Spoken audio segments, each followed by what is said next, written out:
Good evening, everybody. אבירם זה לא התחלה.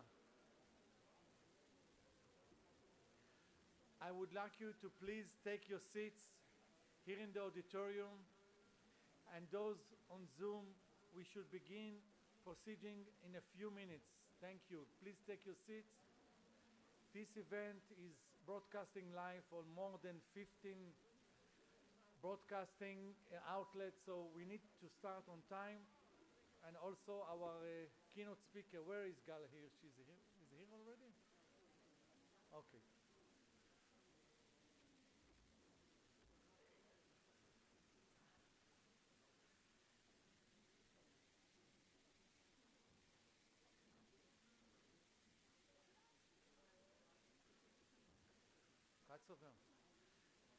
Those who don't have seats here, they can go upstairs. There is plenty of places upstairs.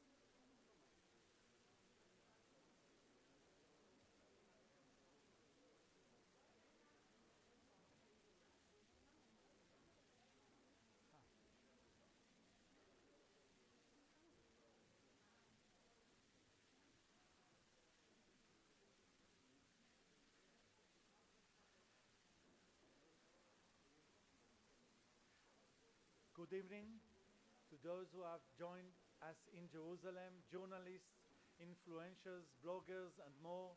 Welcome. My name is Nitzan Chen. I am the director of the Government Press Office. It is a great honor for me to see you all here in Jerusalem and media representatives from around the world who have joined us via Zoom. Many thanks to our hosts from the Friends of Zion Museum, led by the founder, Dr. Mike Evans, who has arrived from the US especially to join us this evening. Where are you, Mike? Okay. I would like to welcome the representatives and families of the hostages from joining us tonight, and we bow to your extraordinary courage. We cannot even imagine how difficult it is for you.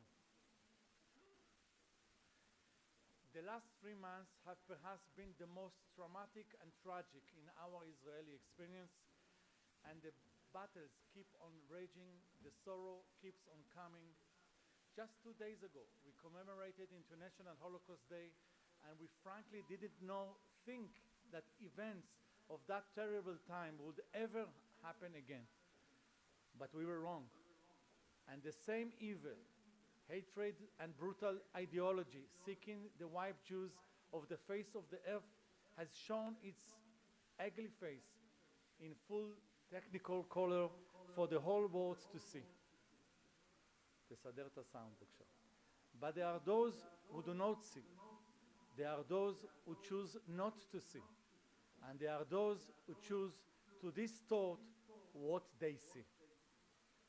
If anything, these last 3 months have taught us that Mark Twain so famously said more than 150 years ago, a lie can travel halfway around the world is putting on its shoes. So our battle is not just physical one, raging just an hour and a half drive from here. We are unfortunately a battle-scarred nation, and this has built up a certain resilience. This battle is different in the eyes of the world, which can be manipulated by the written word. Fate feels impressive via a 2-inch frame and fattened by the hypocrisy of the media in order to promote a toxic and trendy narrative. I've been working as a journalist for many, many years, and I've also run spin on a good scoop. However, without sounding like old men, we are in unprecedented journalist time, and our speakers tonight will outline just what we are dealing with the Hamas and with the situation. Until then, the GPO, alongside other official units, led by the Public Diplomacy Directorate, have been working intensively as part of the war effort since October 7. Let's now watch a short movie showing what we are doing.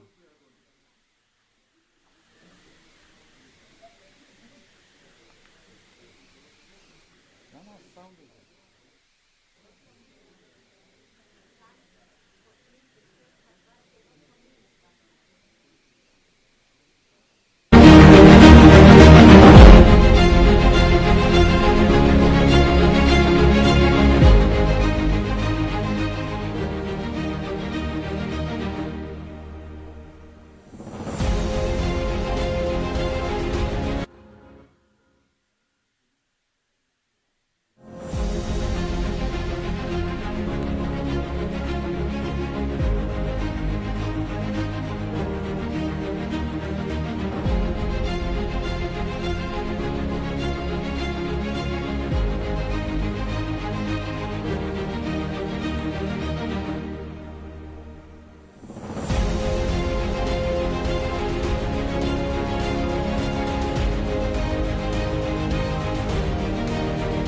I didn't know this kind of stuff. How they make it such cruel things and how the human being become like this for another human being.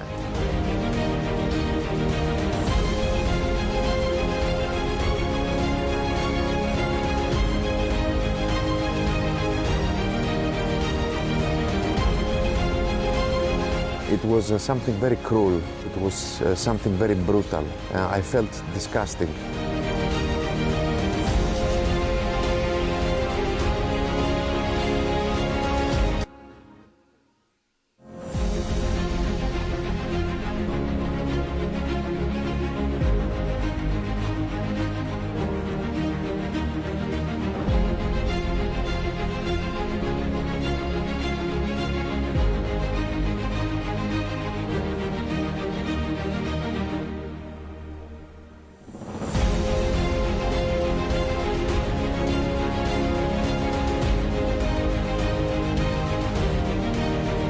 I didn't know this kind of stuff. How they make it such cruel things and how the human being become like this for another human being.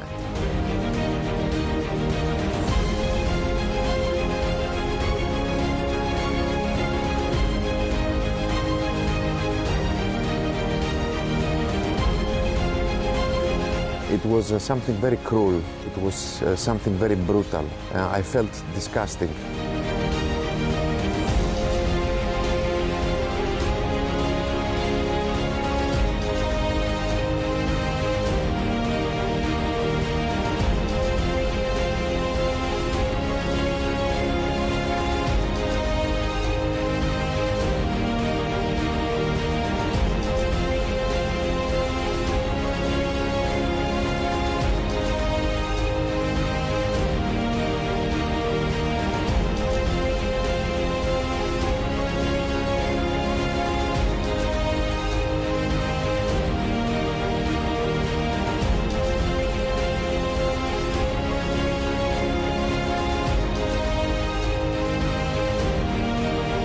Challenge remains a challenge it has always been. We are better than our enemy. We will not do what our enemy does.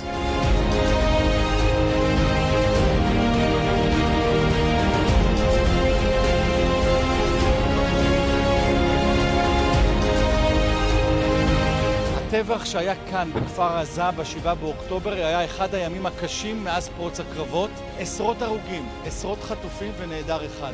האתגר שלנו בלשכת העיתונות הממשלתית ומערך ההסברה הלאומי להשאיר את העיתונאים הזרים כאן, ביישובי העוטף, שיראו את הזוועות שהיו כאן ולא יעברו לצד השני.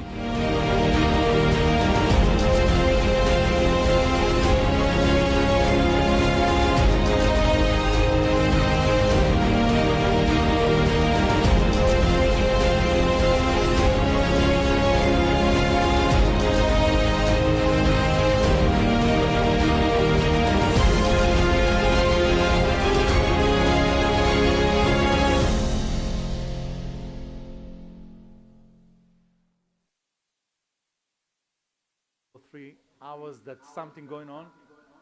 מה יהיה? So our next speaker is the coordinator for the hostages and missing. He needs to be in the Kriya in Tel Aviv less than an hour to talk with the Prime Minister. תסדרו בבקשה את הסאונד. He made an effort to come here tonight despite the time schedule. From the very beginning of the war, Israel set its aims clearly, and among them was, of course, the return of our 136 women children.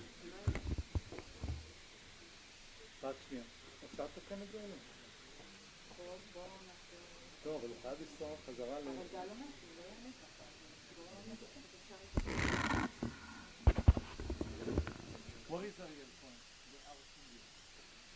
Please, your first song till we will fix the problem in the music. We okay? Oh, okay. Shh. Thank you, with God's help. As I said, our keynote speaker for tonight needs to go to solve some problems with the hostages. Therefore, I really need your attention now. From the very beginning of the war, Israel set up its aim clearly, and among them was, of course, the return of our 136 women, children, elderly, soldiers, and civilians, who are still being kept hostages in the evil hands of Hamas. I would like to introduce the former Brigadier General Gal Hirsch, who is at the forefront of the painful and difficult negotiations in order to bring our brothers and sisters home. Mr. Gal Hirsch, the podium is yours.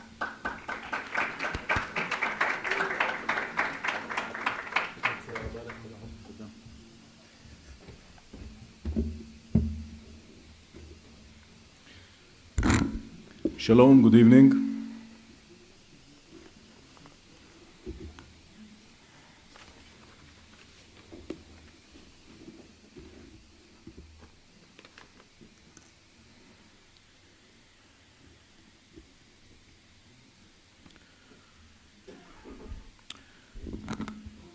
Thank you, Nitzan, for inviting me, distinguished guest. Dr. Evans, thanks very much for hosting us. Most appreciated. Ladies, gentlemen, October 7th is an unprecedented event. I'm dealing with counterterrorism for decades, fighting, struggling myself, researching, teaching in universities worldwide and in Israel. My colleagues and I never saw such event with such magnitude, such horror, such type of brutal massacre. When the war started, I was at my reserve unit and called immediately to Prime Minister Netanyahu. The Prime Minister asked me to take the mission of bringing back the hostages and actually to be the coordinator for hostage and missing. Of course, the answer was only one answer. Hineni, here I am. I had to design the operation and actually have decided and approved with Prime Minister Netanyahu 4 main efforts. First, to understand the picture and to understand much better what is happening, what is going on, how many missing, how many people are hostages, where are they, who are they. I'd like you to know that in the first 24 hours of the war, the picture was a part of fog of war, and we knew that we have 3,200 missing. It took time. It was, and still very painful. From 3,200 missing, today we have 136 hostages in Gaza, in the hands of the enemy terror organization Hamas. Unfortunately, we had to tell the terrible message to 30 families of the 136. And these hostages are not alive. They were murdered in captivity from the event of October 7th until the last days. Our hostages are there, they are in danger, we want them back home. So the first trajectory, first effort was building the picture. The second one, the effort of negotiations, operations, and intelligence. The third is foreign affairs and international influence. And the fourth one is building a reliable, effective address to the hostages and missing families. And just think, what was it like for so many family members of thousands of missing people in the first days and until now? What is it like? What does it feel? How does it feel to be a family member of a hostage in Gaza? They live in a nightmare. And we are doing our best to bring some relief. And any way we can assist them and help them, that's what we do, my team and myself, 24/7, every day. We had actually to build a new type of alignment, a unique one, new one. It did not exist before October 7th, and we had to build actually a missing and hostage big national alignment with all these four efforts that I've just mentioned. During this project that we're still working on and still try to improve ourselves and try to be better and better, we had the assistance of our friends and allies that came from all around the globe to assist us. The first one was actually the delegation that has arrived to Israel, directed by President Biden, and United States of America actually stood next to Israel with its best efforts to assist us and support us. And in my team, there is actually an official delegation, special envoy from the White House, from SPIA, the special envoy for hostage and missing from the White House. And it is Roger Kerstens and Mr. Stephen Gillen and their teams from all the secret services and all the corps of United States of America, and after them has arrived, of course, the task force that we've built together from Great Britain, Germany, Canadian, Austrians, and many others that just came to help and support. And this is the time to say thank you. We appreciate it. And actually, these are our friends and allies during this terrible war. Most appreciated. Along this period of time, we could learn from our partners, our friends that came from overseas.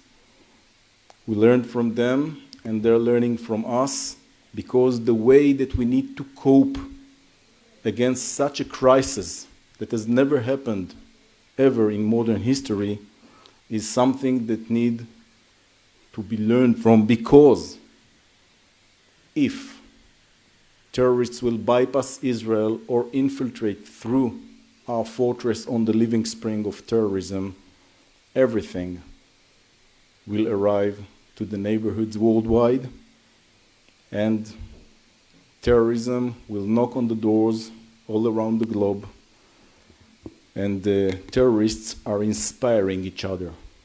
we learned about it many years ago. The event that we are facing and experiencing is very, very complicated. And the social media and the media is a real factor in every war, and there is no doubt that it is a real factor during this hostage crisis that we are facing and coping with. An important time in my schedule, I find myself every day actually dealing with disprove rumors, fake news, and many times even deep fake.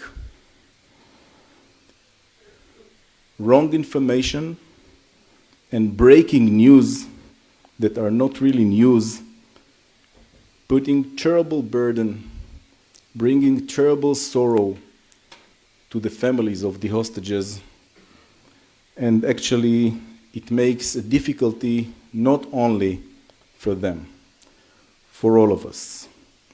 Many of that comes from the social media, but not only.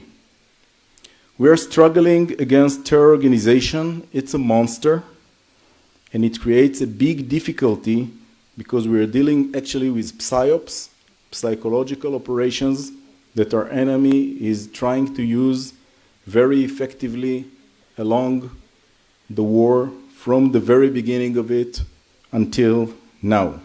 It affects operations and all the activities 24/7. But, ladies, gentlemen, the media, and I am saying it especially here in this distinguished forum, the media has a very important role in struggling against terrorism, in leaving this subject of releasing the hostages on the international schedule 24/7. This is very, very important mission. It is very important mission in struggling against the psychological warfare that our enemy is using, and by delivering, bringing important, reliable information to the public and to decision makers. And there are also good hints, even good news regarding responsible behavior of the media. When we've started the last pulses of releasing hostages, just before it started, I stood in front of cameras and asked the media, please do not publish the lists of the hostages. It was taken as a rare request of the coordinator for missing and hostages. And many people told me that won't work. They're not working for you. But I saw with many people, all the Israelis and the rest of the world, that the media can be responsible when it deals with human lives, and the lists were not published until the hostages were in our hands after crossing the passage. And it has happened day by day.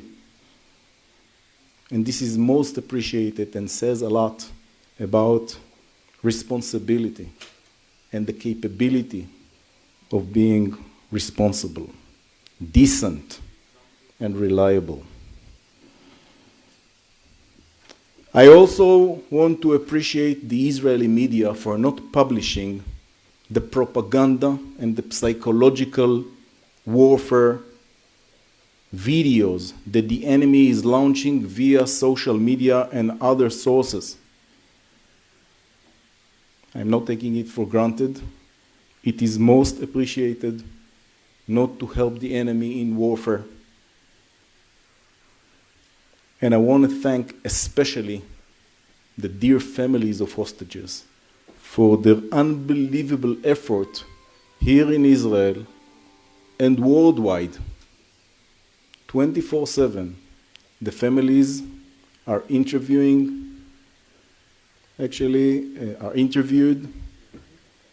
are meeting reporters, are traveling worldwide to meet decision makers. They visit any parliament, every government, knock on any door. Just in the last week, there were so many delegations sent by my team alongside with the assistance and help of other ministries of the Israeli government, especially the Israeli Foreign Affairs Ministry and Ministry of Defense, the family's headquarters, and good people that help us to schedule the right meetings and to make sure that this issue, the hostage crisis in Israel, the effort to release our loved ones from the hands and nails of terrorists in Gaza tunnels, won't leave the table and won't leave the international schedule every day. It is very important also to ask the media to help us, and it works, to put pressure on decision makers and people that can press on decision makers and mediators and all the people that can be effective in releasing hostages. I can say that there is no doubt that until today the Israeli media did not surrender to the terror theater. And I really hope that it will continue this way. I'd like to thank you very much for being here with us in this important gathering, this important event. Thank you, Mr. Khan. Thank you very much, Dr. Evans. Thank you, all of you, for being here in Israel and helping us, supporting us during this terrible war, during this terrible challenge. Every night, every day, 24/7, since the beginning of the war, even when I close my eyes, for minutes or hours, I see in front of my eyes 136 faces. We have started with many more, but thanks to our efforts, effective efforts, and help and assistance of good people, we brought back to Israel 121 of our hostages. Unfortunately, 11 of them came back not alive, back to grave of Israel. But 110 came back alive, and I want to bring all the hostages back to Israel, safe and sound. Thank you.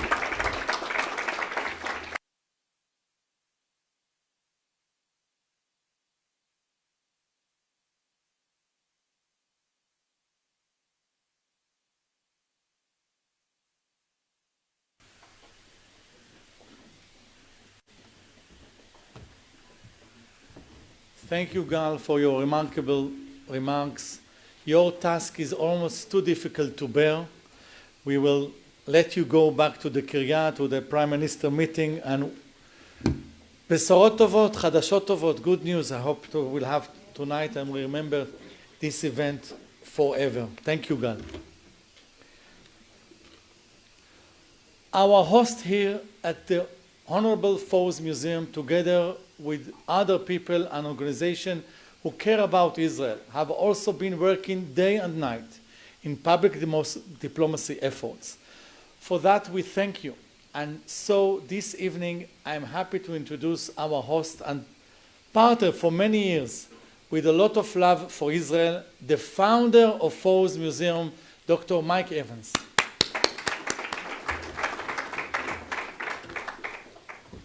Thank you, my dear friend. I'm so grateful for this event tonight. Very, very, very important. The liberal left has convinced the world that the war of terror cannot be won through military action. Appeasement has been the offshoot of self-loathing.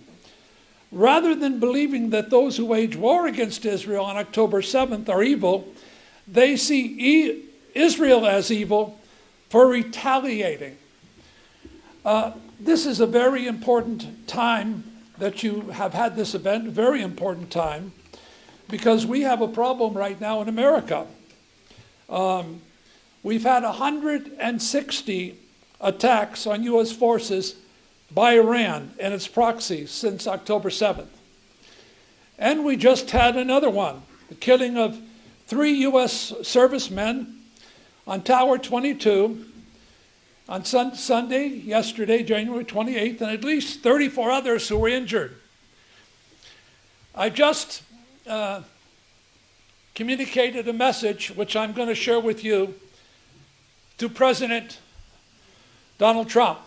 I had the privilege for 4 years of being part of the team, the evangelical team that worked very closely with President Trump, especially in relating to Israel. I hosted the Embassy Gala. That's the award I gave the president, the Friends of Zion Award. It's been given to 26 world leaders. This evangelical group is the group that put all the initiatives together that happened for the state of Israel. And we're so proud of them. But we hosted the Embassy Gala at the Waldorf for the embassy dedication. And there's no question that Donald Trump was the greatest president, in my opinion, in Israel's history. And so we needed him then, and we need him now. So I have a message for our dear friend who will be the Republican nominee and could very well be the next president of the United States. I'm saying to the president, use your platform and your power to mobilize the Republican Party and the American people in supporting the bombing of the Karg Island. Approximately 90% of Iran's crude oil is deposited on that tiny island. Roughly 2.5 million barrels daily. It's only 8 kilometers long and 4 kilometers wide. This is very critical. I've written 6 books on this subject and have had the privilege of interviewing more than 50 Iranian leaders, including Mahmoud Ahmadinejad, including the former ambassador, Iranian ambassador to the United States, and Farah Pahlavi, the wife of the Shah. You have a crisis. October 7th was a preemptive attack upon the state of Israel by its proxy, Hamas. But you have more proxies.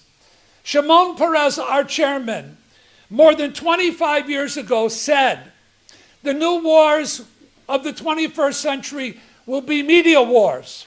There'll be economic wars. There'll be ideological wars, and there'll be proxy wars. So this is much more bigger than just Hamas. You will have Hezbollah. But the dilemma you face and we face concerning Iran is existential. Why would Iran fund this terror attack and time it so significantly? Because by the time of our election in November, Iran will be an atomic state. And Iran will have something in time, short time thereafter, called a nuclear umbrella. Russian planes flying over Iranian airspace. They know this. The state of Israel knows this. So they're trying to exhaust the state of Israel, distract the state of Israel from the biggest, gravest existential threat. In light of a presidential election in which a president needs the progressives, he needs the support of the progressives, like progressive students.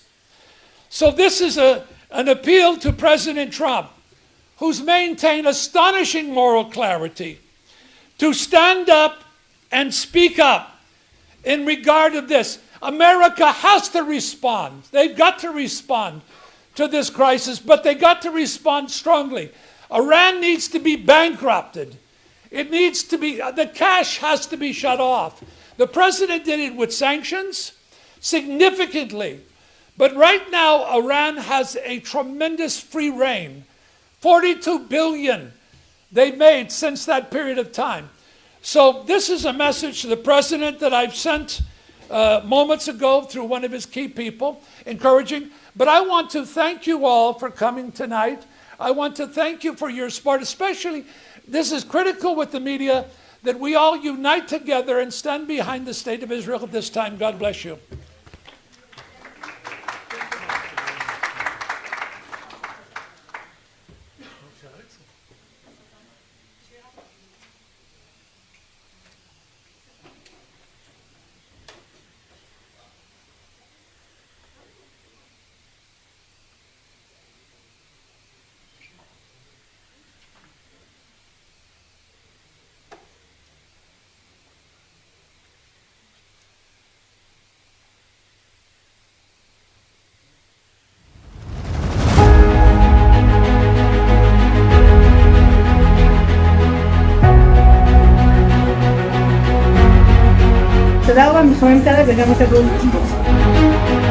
We have no words to thank you for your generosity and hospitality, for giving us a place like home where we can be with our kids and enjoy. Thank you so much.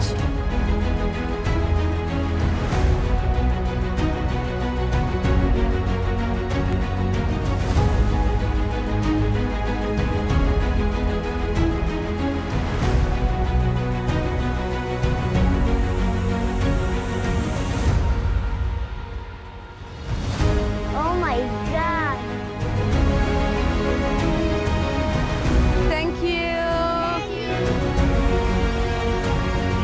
We are here today to support these soldiers at war. Thank you very much to the Friends of Zion Museum for your generous donation.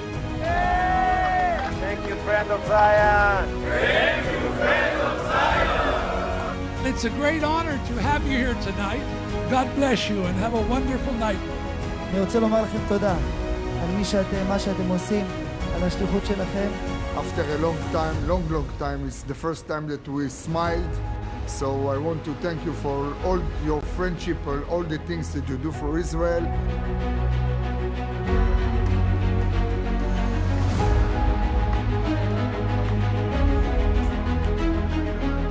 Thank you to the Friends of Zion Museum for giving me a home. It really means a lot, so thank you to everyone who has helped make this happen.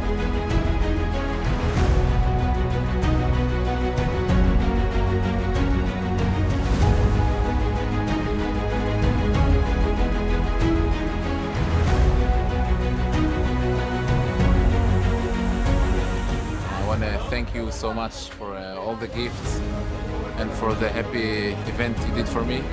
Thank you guys. I love you.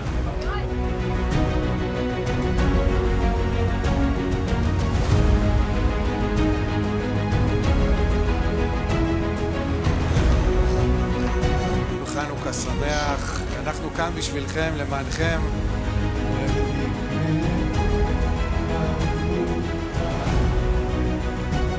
I want to thank the Friends of Zion for their support. It's so important for all of us.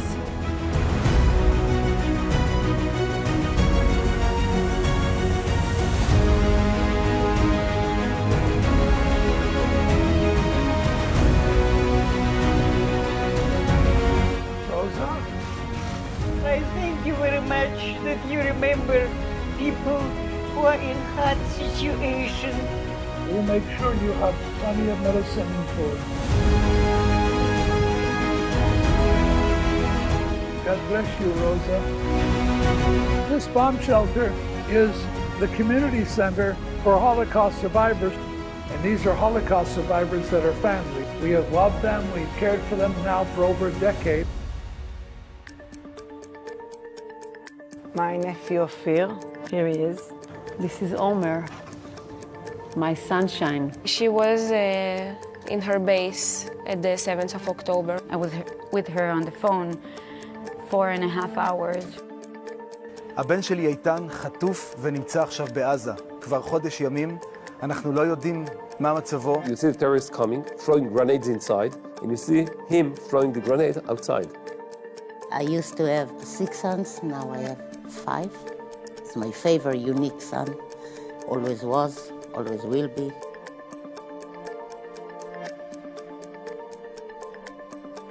I think the way how you posted exposing this Hamas hypocrisy is amazing.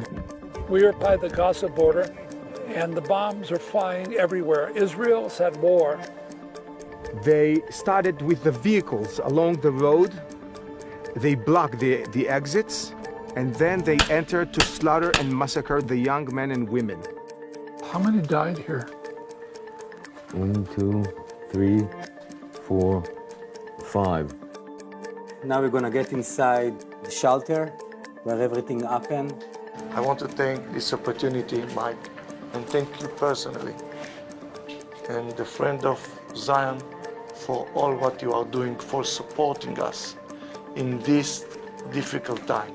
I came here to stand, to take a big and strong and firm stand with the good versus evil. We support Israel and we stand for Israel and we are praying for Israel. Hallelujah. Your coming here today is a divine call. We honor you and we present you with this wonderful award in appreciation for your work, your love, and your support for the State of Israel. We're fighting a media war, and it's a real war that we've got to win together.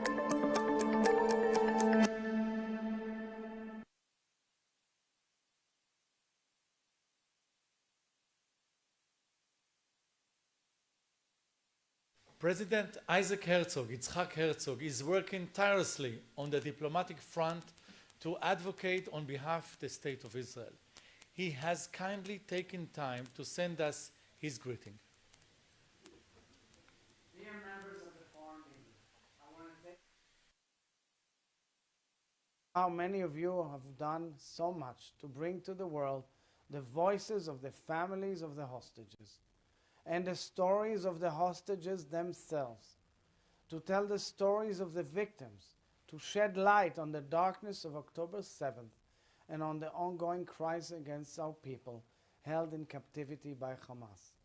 The story of the hostages must be heard time and time again until they are brought home. They are being held in barbaric conditions, in dungeons, without basic medical care, without sufficient food and water, without access to the Red Cross, in crazy situations. Every second they are held in captivity by these Hamas rapists and murderers is another crime against humanity, and every second counts in the race to get them home healthy and free. I know you and your colleagues also focus on the situation of the Palestinians in Gaza. This war has also been forced upon them by Hamas, who use them as human shields and steal the humanitarian aid. I do not shy away from the difficult and painful reality in Gaza, and it is important to hear the voices of innocent people in Gaza. But at the same time, the world, and the media especially, must not swallow the fabrication and falsehood of Hamas. We cannot rely on the libels and lies of terrorists who have no regard to international law, no regard to rules of engagement, no regard for human life. So, dear members of the press, I deeply respect your bravery and dedication in reporting from war arenas, from war situations, from combat and the front line. And whilst I do not pretend to agree with every word of your reporting, I will continue to fight for your right to report freely and safely. Israel will always stand firm for the freedom of speech and press, a core pillar of democracy. We share this commitment to a free press, to the values of democracy, and we also share new challenges together. More people today get news not from professional journalists reporting from the field, but from ill-informed social media influencers posting from their bedrooms thousands of miles away. This is a challenge to Israel, to you, and to the free world entirely. We cannot allow access to accurate reporting to be dependent on an algorithm. We cannot allow the freedom of press to be rationed by likes and shares. Anyone who cares that the truth about this conflict is understood fully must work to be sure that real news overcomes fake news, that truth overcomes lies. I want to thank Nitzan Chen and everyone at the government press officer. They are doing great work, and I thank them every day. I also want to thank the Israel Defense Forces spokesman, General Hagari, and his excellent team. I hope you will all be reporting not on wars in this region, but on the safe return of all the hostages, and ultimately on a future of peace and cooperation between Israel and its neighbors. Thank you all very much.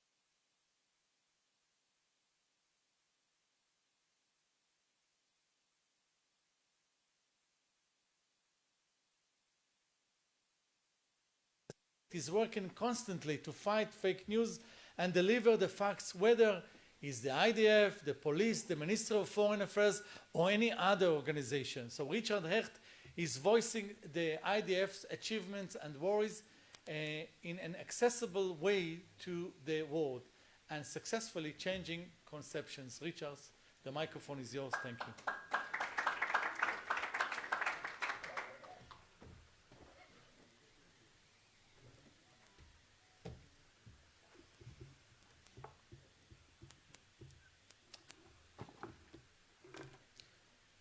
Thank you for having me.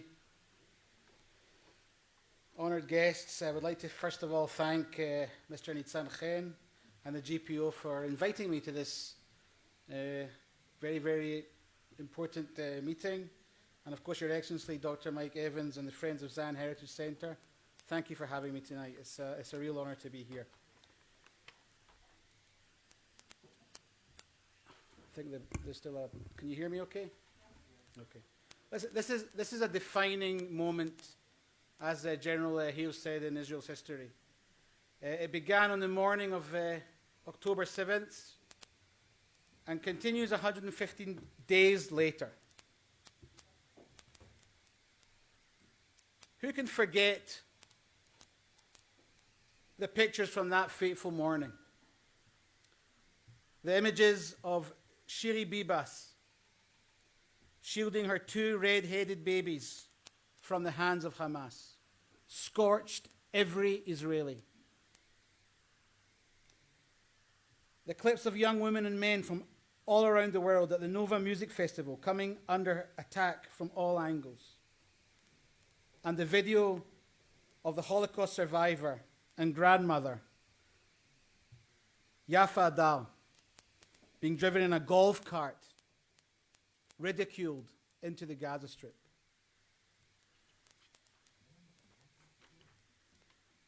To Israel, the Jewish people and our friends, these images will be forever seared in our minds. But this is not the case for the whole world. It's not the case. I deal every day with the media. People have short memories. From the outset, we knew that in our age of disinformation, fake news, and AI, there would be many actors who would distort what Hamas did on that day and would claim that these events did not happen. It's happening. We also knew that telling the story of what Hamas did on October 7th was key for our unit. It was key for me to cement the international legitimacy for Israel's military response in Gaza. We knew that we'd be where we are now. So we understood the importance of that event.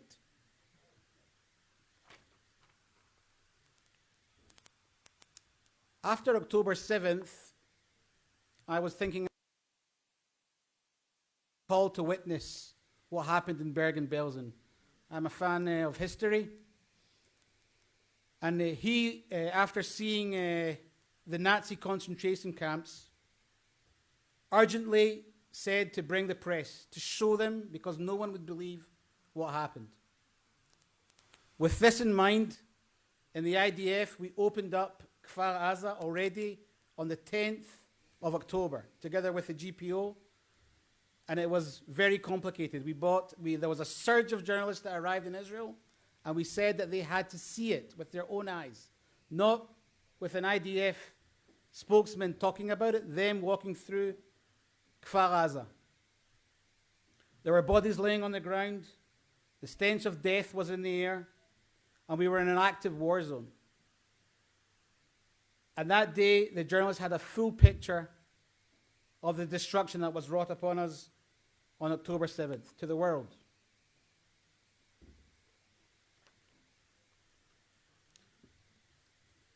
On the same day, there was a second Eisenhower moment.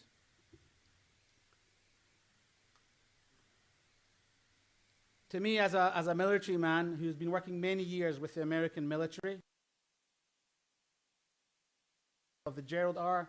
Ford Carrier Group, later to be joined by the Eisenhower Carrier Group, was a very dramatic moment in the relationship between our two countries.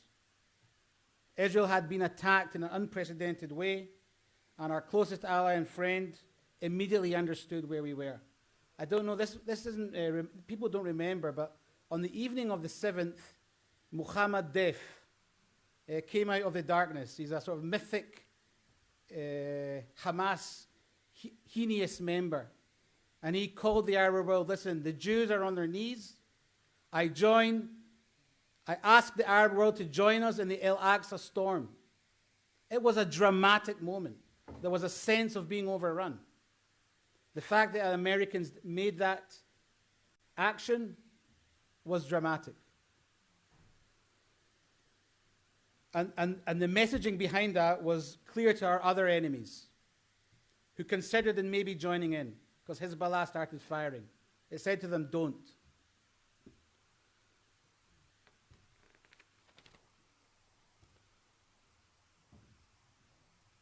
I would like to really say on behalf of the IDF, to express our condolences to the soldiers that were killed in Jordan, 3 service members in Tower 22. I will join your remarks, Your Excellency. We see them as our brothers in arms. And this tells a story. This is not just a war with the IDF against Hamas. This is a war of good against evil. This is how we see this. This is a regional war. So these two defining moments I spoke about demonstrated the power of images in traditional and social media.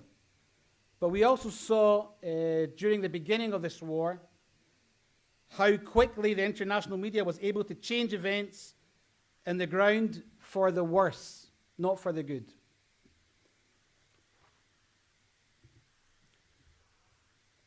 On October 17th, the world's biggest media outlets rushed to break the news. Hundreds killed in an Israeli airstrike on the Al-Hali hospital in Gaza. It was fury all over social media. People were pouring into the streets all over the capitals, also in the Middle East and also in Europe. President Biden, his visit was put in jeopardy. There was only one problem. It was a false story. But we had to prove it very quickly. With Air Force One wheels up, in the air, we had to move out very quickly to show how this was false. Within hours, we shared radar imagery and footage from all of our operational systems to prove that we did not strike the hospital. Moreover, we provided evidence that it was actually terrorists from Islamic Jihad inside the Gaza Strip that fired a rocket aimed at Israel, which had hit the hospital compound that evening. having rushed to spread the word based on nothing other than a statement coming from the Hamas health agency, the international media was forced to U-turn, but not after significant damage had been done. These are just 3 moments that I shared with you. Also, the American arrival, also what we did in Kfar Aza, and also this event on the ongoing battle and media battle that we have, and it's a very important battle. Throughout the war, my unit, our unit, the IDF spokesman unit, has been operating to communicate the facts to the world around the clock. We have focused on broadcasting visuals. There's nothing better than visuals of what our soldiers found on the ground in Gaza. Tunnel shafts in school playgrounds, weapons under children's beds, and even now, what you're seeing now on the news, exploitation of United Nations compounds. You're all reading about UNRWA, I assume. And again, we have to take the journalists to show inside Gaza, and it's a challenge because everybody wants to go and see it. A lot of people are not happy with me, but we are doing the best we can to show the world what's happening on the ground inside Gaza. And we've taken people to see the Hamas infrastructure in Shifa, which the New York Times said, no such thing, there's no tunnel. We had to show them the tunnel. Even now, recently in Khan Yunis, a tunnel going under a cemetery, all the way across a mosque. That's how cynical this enemy is. And of course, we had a dilemma with doing that movie, the 47-minute movie, which Mr. Khen and I talked about a lot. It's not something that we do as a Jewish nation, of showing that carnage, but we had to do it. We had to do it. These efforts are not just done by me, but I'm honored to serve with the International Spokesperson Unit. Some of the faces here you probably identify. And again, it's a branch full of wonderful soldiers. We have a massive responsibility. We hold all social networks. You can see the reach and how many people follow our content. And I invite you all to look at our content. And again, all I can say is I'm honored to serve with these soldiers who are powering the machine. The war is not over, but we are very, very determined. I've been on the ground many times, and the IDF is determined to dismantle Hamas. This can never, ever happen to us again. Thank you all, and have a good evening.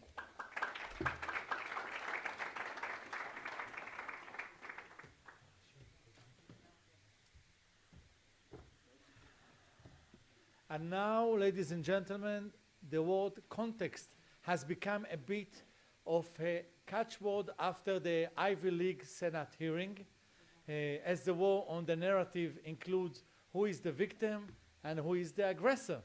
So what the context is and how it is shown, although to us the answer is crystal clear, Maayan Jaffe Hoffman from the Jerusalem Post will lead a special panel dealing with this issue.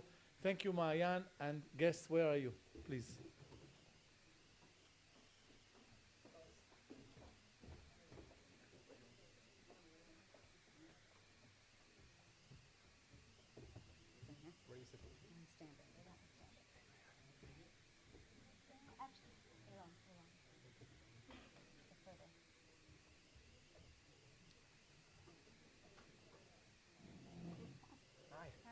Good to meet you.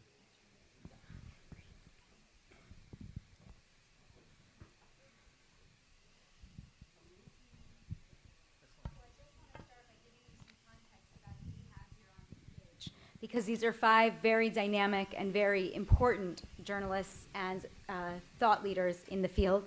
First of all, farthest down, we have Eylon Levy. He's an Israeli government spokesperson representing Israel on international TV and radio since the start of the October 7th war. He previously served as international media advisor to President Isaac Herzog after a career as a TV news anchor.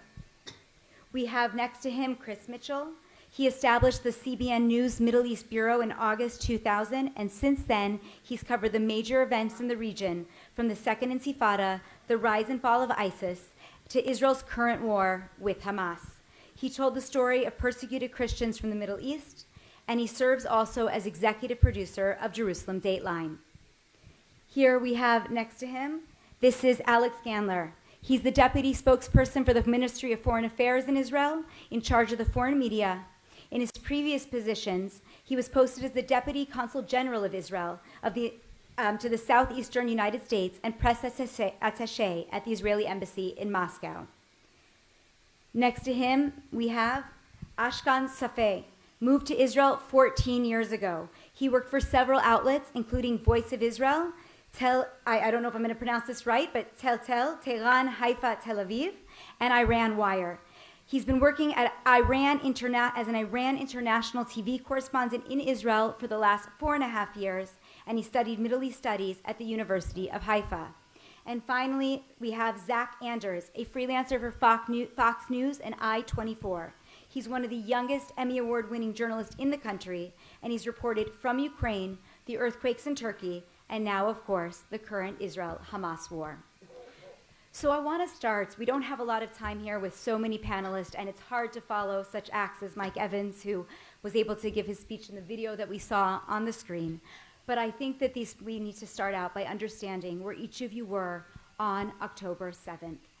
When did you understand, as journalists, as spokespeople, what was actually happening that day? Elon, why don't you start? 7:30 in the morning on a Saturday and Chag, I was of course sleeping. The sirens didn't start in Tel Aviv until 7:30, so I managed to gloriously sleep through the first hour of the worst moment of our lives. Sirens began, quickly ran into the basement of the building. All the neighbors asking me, is it Hamas, is it Hezbollah? As if, as a former journalist, I should know, and I just woken up myself. And then, like everyone, went upstairs, watched the news as it unfolded in real time. I was not a spokesman, I was a private citizen. And putting on a suit and tie and running to the Kiryat to appear on TV as the government spokesman would come a week later. Chris. I too was had gotten up kind of early that morning, and but I actually went back to sleep. And my wife came in. I was in our office. My wife came in and said, "Do you hear those noises?" And it's not uncommon to get air raid sirens in Jerusalem, but not so many, and just kept coming and coming. So then we realized something was extraordinarily different than before. And that day we just started doing. We did 3 shows that day to the next, and then a show almost every day for the next 72 days, and been reporting ever since. But that was the experience, and we just knew in our heart this was different. I just came back from my tour in the United States. I landed several weeks earlier. I was lying in bed, sleeping. My wife woke me up and said, there's a siren. And I told her, no, it's already Shabbat. You forgot that the sirens in Jerusalem are on Friday. And she said, no, there's a rocket siren. And I woke up, went to the TV, well, looked at my phone first like everyone does, and sent a message to Lior Hayat, the spokesperson for the ministry, and told him, I know I'm not assigned to you yet, but if you need me, I'm there. And he said, get dressed, come in. And I don't really remember the next 2 months, but yeah. Well, I was probably 200 kilometers away from where it was happening in Haifa at home. I was sleeping. I woke up at around 7:30, 7:40, something like that. I looked at my phone to see what time it is, and I saw I had 100 messages or something like that. I knew something was happening, so I woke my wife up and said, okay, because every Saturday we come to Jerusalem in the evening, and I start working from here. I said, okay, I think we are going to Jerusalem much earlier. I turned on the TV, and it took like a few minutes that I understood that it was different from all the other wars that we had. So I was supposed to be in London, but I came back to my hometown of Seattle, Washington, because my baseball team was close to making the playoffs. So I was in Seattle, and we have a tremendous time difference. It's 10 hours, 12 hours. So I woke up, and it was already very late in the day here. So the day had already developed. some of the contacts that I usually work through had already messaged me, so I'm waking up to same thing, a million messages, and got on the plane and was the last flight in from Istanbul before the airline stopped. Wow. And on October 7th, I was filling in as managing editor of our website and spent the next 20 hours from 6:30 a.m. until the end of the next day covering the news on Shabbat from my home. So it's been 115 days since the war started. And the Israel-Hamas war does not seem to have an end anywhere in sight. I want to ask the journalists here, Ashkan and Zach, how do you keep it interesting as it keeps going? How do you keep writing and answering questions about a war that just doesn't seem to end? Well, I mean, the fact that it's not going to end is actually interesting for many people. Something new happens, but people, as other speakers said, actually forgetting what happened on October 7th. So what I do is that every time that I start talking or if I write something, I have to remind them that there are still 136 Israelis in Gaza. Many of them are still alive, but some of them are not alive. And then, it's not only the war in Gaza, it's actually that we expect that something else is going to happen. Something is going to happen in the north. And whether or not and when the hostages are going to be back in Israel, these things are still interesting, I think, for many people.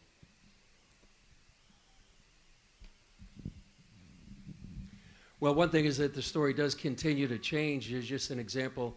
On Friday, the news was about the International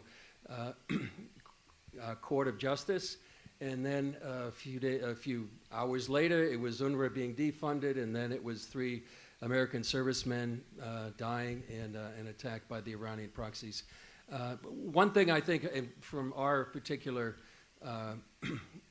ministry, organization, is that there's an intense interest in American evangelicals and around the world for what's happening in Israel.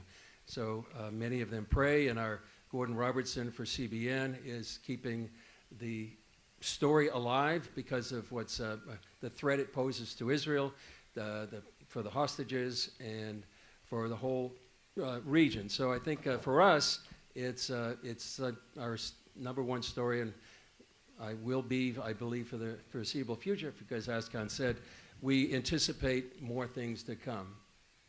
Zach, 1 minute answer. So the real answer is way over my pay grade, because we just put in the work, and whoever decides what's going to make it onto the evening news is sitting in an office in the States for us. So it's an editorial decision. There's so much news to cover right now. What does feel particularly important in our role, maybe you share a similar observation, is that we are so behind the curve with what is taking place. TikTok, Instagram, establishment media is no longer a power broker. In my lifetime, the amount of content that is going to feed through digitally into the younger generations, they're not the generation that watches the evening news. They're not the generation that reads the news articles, even if they're presented to them in a nice, fun, fashion. So it feels like we're in a battle of our own. And it's not just for attention, but for determining what the future of this media landscape becomes. And also the future of facts. Yes. So Elon and Alex, you are both actually on the other side of this story here. You essentially work for the foreign press. What are some of the most surprising questions that you've received, Elon, so far? I think everyone knows the most surprising question. But I have many others that shock me. That there is sometimes a perception that I find myself battling against in the foreign media, that somehow we want this war. Somehow Israel wants this war, or is needlessly dragging out, or could click its fingers and make it end. And one of the challenges for me to impress on the foreign media is how much we don't want this war. but how much we nevertheless know that we have to fight this war and we have to win this war, because otherwise there is simply no future for this country in a world in which terrorists like Hamas can perpetrate such atrocities and then get away with it. We know the efforts that the IDF is taking to protect civilians in Gaza, to minimize harm. The civilian to combatant ratio, as heartbreaking as it is, shows very clearly the lengths that the IDF has gone to. And I'll repeat my challenge here to a room full of journalists that I've already made before, with I think 70,000 phone calls and 7 million leaflets and 15 million text messages and 15 million robocalls.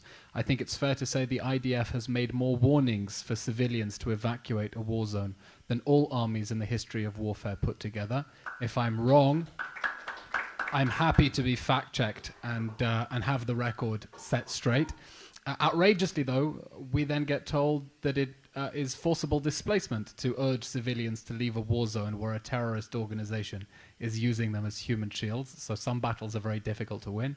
But combating that general perception that Israel is either recklessly endangering civilians, or even worse, the absurd blood libel that South Africa is trying to get the International Court of Justice to entertain, that Israel is somehow willfully trying to massacre as many people as possible, when we know, and the facts know, that nothing could be further from the truth. Thank you. Alex, what about you? Well, to add to this eloquent answer, it's hard. I've heard a lot of interesting questions directed at me. The hardest ones, or the most absurd ones, probably have to do, again, with the same thing, with Israel's right to defend itself. The subtext to any of those questions is, why do you defend yourselves?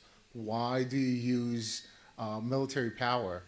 I don't remember exactly where it was, the great skit about, Eretz Nehederet, the Israeli comedy, where they said maybe we should use e-scooters in order to maybe alleviate the environmental effects. But Israel very clearly is trying to defend itself. It's a defensive war for Israel. Destroying Hamas is a defensive war for us, for the immediate moment and for the future as well. Most of those questions are directed at that. Why are you using the military force? Well, there is no other way. So we have here on this panel somebody quite interesting, and Askan, I want to go to you because you are reporting right now for what we call Iran International TV. Now, I read about it and I saw that you're based in London, you operate via satellite, and you're trying to actually reach Iranians, though also in Iran. So I'm wondering, number one, how do you report from Israel? Are you safe? And number two, when people find out that you're from an Iranian TV station, do they want to talk to you? Well, the answer to the first question is that as long as I'm in Israel, I'm safe. And I don't intend to travel to dangerous countries, Turkey or any other country which has borders with Iran. So as long as I'm in Israel, I'm safe. Are you like on an Iranian hit list? I am. I've been even before I started working with Iran International. But for the answer to the second question is that most of the times, yes, they do talk to us, but there have been times that people, at first, when we said Iran International, they thought that we were from, from Iran, from inside Iran, from a regime-controlled media, and we had to actually explain to them that it's an opposition TV in London, based in London and DC. And after that, most people, yes, did talk to us, but there have been, there have been times that some people in some cities, no, they said that they don't want to talk to us. Wow. Now, Chris and Zach, you actually work for outlets that are a little bit different than this Iranian TV. In fact, your outlets, I would say, with Fox and CBN are relatively, or most completely, pro-Israel in most capacities. So tell me about how you're perceived by other colleagues in the foreign press who may have a different feeling about Israel than your outlets do. Well, I think I'm perceived okay by my colleagues. Nobody is really coming up to me and berating me. But I think we do come from a perspective, I think, that goes back to our founder, Pat Robertson, who always said, he made a vow in 1974, he would always stand with Israel. But I think, the theme of this is victims and aggressor. Covering the wars in Gaza since 2008-9, 2012, 14, and 2021. After a while, you get to know, and as well as the Second Lebanon War in 2006, you get an idea of, well, who's the good guys and who's the bad guys? And it seems pretty obvious. And it seems like what we're seeing now is what we have seen before. This movie is the most egregious, the worst, the most horrific. But we've seen scenarios like this time and time again. Hamas will attack. Islamic Jihad will attack. Israel will respond. And they will use their human shields and the people that die, tragically, as propaganda. And it's almost like the same scenario over and over again, the same movie over and over again. And yet, in my perspective, it seems like the foreign media is thinking, I shouldn't say all, but there are some who just seem to play along with what Hamas has done, or other terrorist groups, or Hezbollah. And you just recognize, well, who's good and who's bad, as if you may be covering World War II. Zach, what do you think? Well, and that might play into a bit of a misconception with the public as to when we're journalists, we don't look at each other any different, and we don't. Perhaps our audiences are different. Perhaps our management and management style is different. But we're putting on the big, heavy, silly vests and helmets and look ridiculous together, and we're all out there watching craziness unfold. There's a camaraderie with our colleagues and a brotherhood that it transcends anything that exists before we go into it. Okay. Now, I want to think about both sides of the story, because the reality is that in foreign media, the Israeli side tends to sometimes be lost, as we talked about. Some of the Hamas propaganda machine taking over. Hamas serves up a story, and the foreign media somehow, after each one of these incidents, Chris named some of them, 2008 to 2009, 2014, 2021. Again now, the foreign media, it bites. But on the other side, we're seeing in this war especially, and I think some of our previous speakers spoke about it, that the Israeli media tends not to look so much at the other side of the story. And the reality is that there is a tragedy going on in Gaza, regardless of how careful we are to make sure that we do not murder civilians. And so my question for you, Elon, is this. In an interview, when you're speaking to the foreign press and they ask you, after 115 days of war without any end in sight, and all of these 27,000, according to the Hamas Health Ministry, being killed, how do you defend Israel? Do you just keep throwing up, well, look what happened on October 7th? No. Look what happened on October 7th, and look at what has been happening every moment since then to the 136 hostages who are still trapped in the Hamas terror dungeons, and we fear are being tortured and starved and raped and executed as we speak. This is an ongoing crisis. It's not that Hamas invaded on October 7th, retreated, and boom, it's over, and Israel has nothing to defend itself against. We're defending ourselves so that Hamas cannot do again and again the atrocities that it has been vowing to repeat, and also because there are 136 people for whom time is running out. Time has already run out for, I believe, 28 of them who have been killed in captivity, of the 132 abducted on October 7th, and we're fighting to put the military pressure to bring them back home. And so there are three things we try to remind the media about all the time. First of all, the atrocities of October 7th. It shocks me sometimes. I go on TV, and the first 10 minutes where I'm waiting to go on air, no one will mention October 7th. It's not that the atrocities gave us legitimacy for a war we wanted. It is the reason we are in this war, because it was the opening act of war. The second is to talk about the hostages, non-stop. We cannot let the world forget about them or abandon them there. And the third is to talk about the way that Hamas has brought ruin and misery on the people of Gaza. With the immense amount of concrete that it poured into the tunnels under Gaza, with the aid that it has been hijacking, with its sick and cynical human shield strategy, the world is right to be outraged and deeply hurt and traumatized by the suffering that is taking place in Gaza. We don't mean to downplay it for a moment, but that suffering has an address. And that address is the brutal terror organization that declared a totally needless war on October 7th and has chosen to wage that war from underneath and behind civilians. It is trying to prevent Israel from evacuating, need I say, with the complicity of UN organizations that have condemned Israel at every turn for its efforts to try to protect civilians. Okay, well, Alex, I have to know, do people care about these hostages anymore in the foreign press? As Elon mentioned, there are still over 130 hostages in Gaza, but it's been over 115 days. Are you still able to get the story of the hostages out there, or has the story shifted too far away? Well, we have to be honest. First of all, I have to say that it's not just the Ministry of Foreign Affairs. The Ministry of Foreign Affairs is a hub. It's a hub for 108 missions around the world. We monitor the media around the world. It's the big ones, of course, the English-speaking ones we all can read, but it is also the ones that do it in Hindi or Romanian or in Portuguese and Brazilian Portuguese. We monitor and we speak to the spokespersons on the ground that are working at the embassies. And we have to be honest, the story has definitely moved to the humanitarian crisis in Gaza. We can see it very clearly, but we also see a decline within how much this conflict is reported around the world.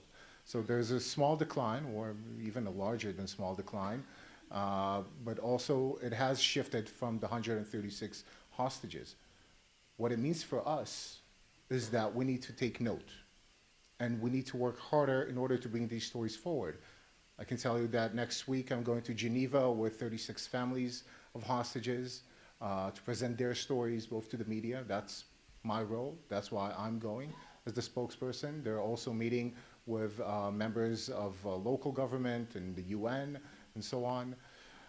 The story has to stay alive for us. We have to keep monitoring the trends of what is happening, where the story is shifting to. ICJ, UNRWA, currently, maybe the tunnel under the cemetery will gain traction. It's a newer story, but we have to bring in, and we have to say exactly like, I have to compliment Elon, exactly as you said, it is the story. For us, this is the story. This is the story for Israel. It's not only Hamas. It's firstly 136 human beings being held by them.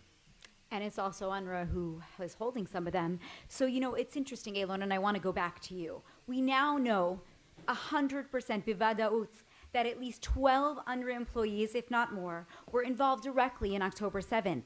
99% of UNRWA staff are Gazans, and the majority of Gazans, according to their own polls, according to polls taken by Palestinians, are supportive of Hamas, and they are supportive of the massacre that occurred on October 7th. Number one, why is UNRWA still operating in Jerusalem? Why has Israel not kicked it out?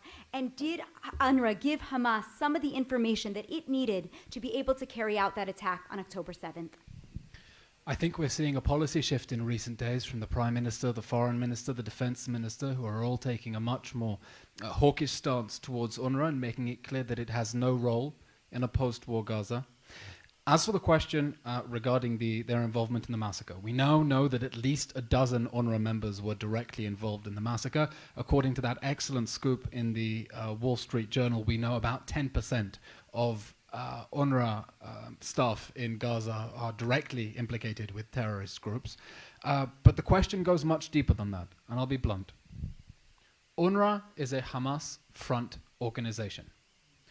UNRWA is the organization that Hamas uses to launder information and propaganda for global consumption, and some in the international media fall for it.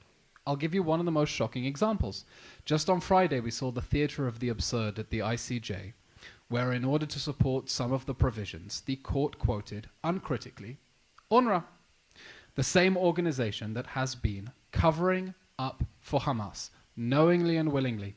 Just my favorite example, October 16th, UNRWA put out a tweet saying that people purporting to be from the Gaza Ministry of Health, that's Hamas, came and stole fuel and medical supplies from their compounds.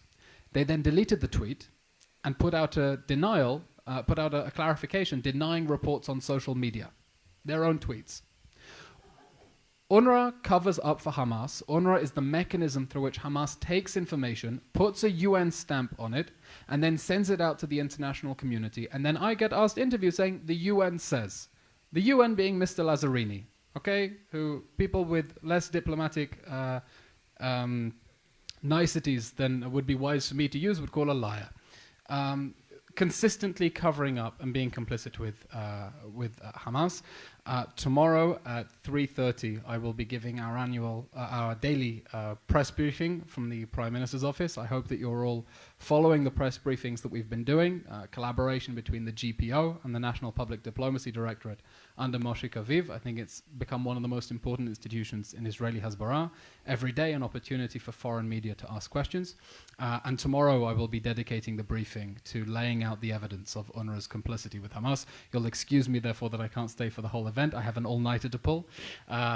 So we can meet at 3:30 tomorrow and show you how Hamas uses UNRWA to launder information for global consumption. And now that we are beginning to learn about the depth of the rot within that organization and its members' active involvement with Hamas, we can begin to hold these organizations to account, even if they have the letters U and N on their letterhead. Thank you. So we're going to have to get ready to conclude the panel, and to do that, I actually want to get a little bit personal. You know, I've been down south many times myself as a journalist. I've been to Abu Kabir, I've seen the movie, and I have to admit that it has really changed me, and something has shifted inside since this war started. I want to ask the three journalists on the stage, final remarks. How do you get up every day and report on this tragedy? Chris, you start. First of all, I want to shout out to David Bedeen here in the front row, who has been sounding the alarm on UNRWA for many, many, many years. So I just want to congratulate David for being a voice in the wilderness for many years. The way we handle things, I guess, personally, is we pray. We pray in the morning. We usually pray for the IDF soldiers, for the hostages, their families, for the innocents in Gaza. And dealing with the issues, and like watching the raw footage from October 7th, I don't think we get inured by it, but we take things from it. And personally, what happened to me when I first watched it on the way home back to Jerusalem was I just felt something in my heart. It said, honor them. Honor the men and the women, the children that died that day so horrifically, so wrongly. And so that we could, in our reporting, help support the people, the family members that are here, the hostages. And I think that if there's anything that helps us through this personally, to go through the kind of reporting that we have to do as a CBN News staff, is to pray, because we are fighting a battle of good and evil. This is what you said, Mike, and so many others, and Richard. This is really a battle of good and evil. And to do that, it's not just a journalist thing, it's a spiritual thing, and we need to arm ourselves. That's why we reported just several weeks ago about the Kotel prayer meeting, and I think prayer is going to be one of the things, I think, that will help us all through this time. Thank you. Askan. Well, I have not watched the movie. I refuse to watch it.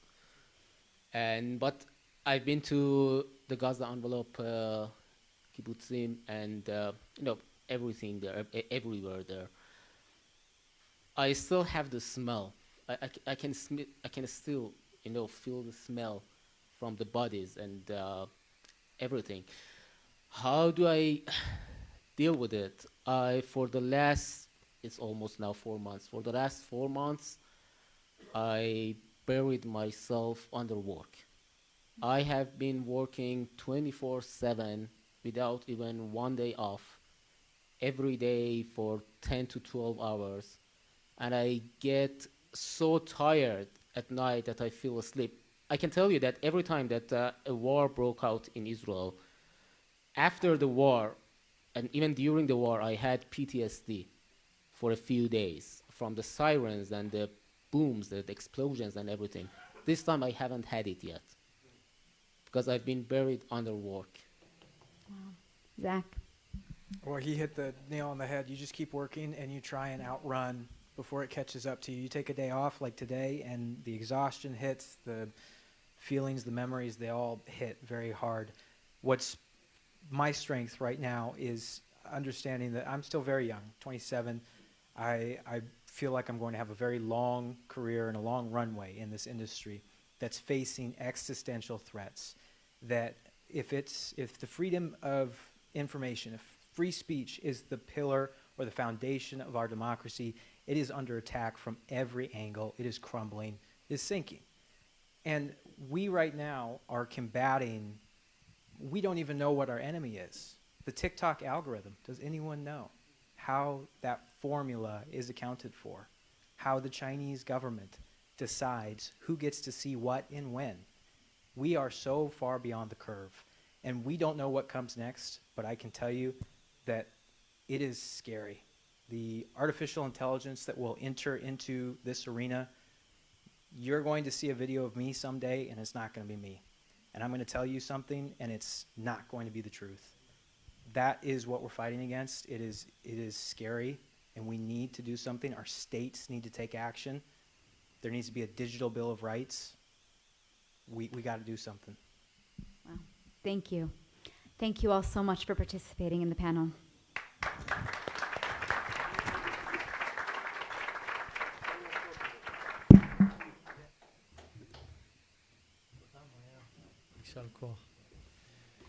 We will now take a short break with Ariel Cohen, who will sing 2 songs for us.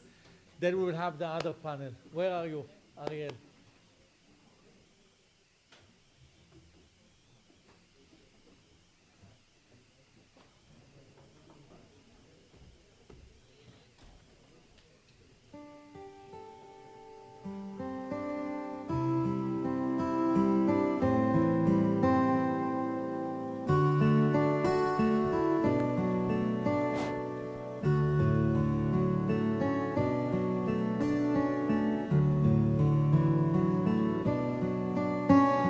I heard there was a secret chord that David played and it pleased the Lord, but you don't really care, do ya?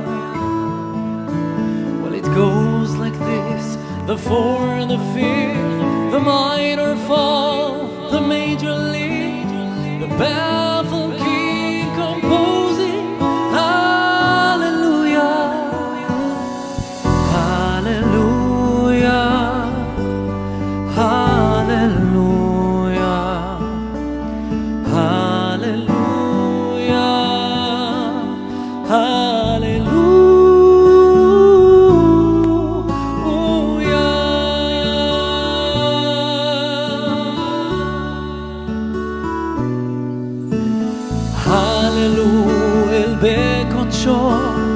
Hallelujah, Birkia uzo, Hallelujah, betof umachor, Hallelujah, kerov gudlo, Hallelujah, beminim vukar, Hallelujah, betzil tzele shamayim, Hallelujah. Sing with me. Hallelujah, hallelujah, hallelujah, hallelujah, hallelujah, hallelujah, hallelujah.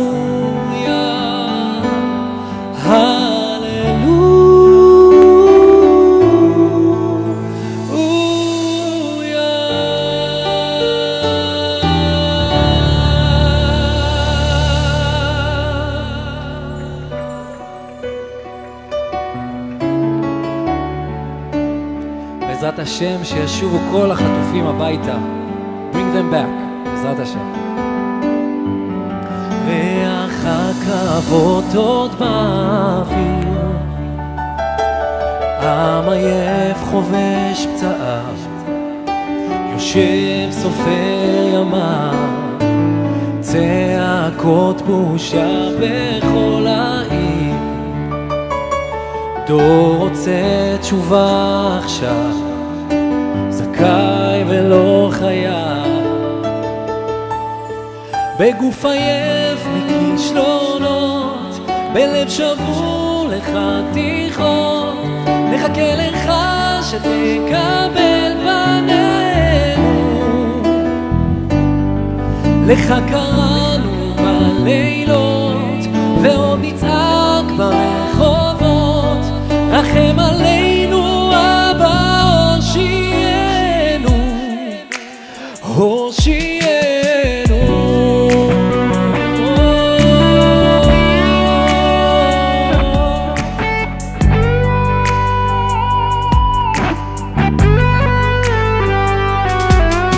זמן עובר כולם ממהרים, דור מחיש את פעמיו, רוצה הכל עכשיו, שמש בשמיים אפורים, עם בארץ אבותיו, נלחמו על חייו,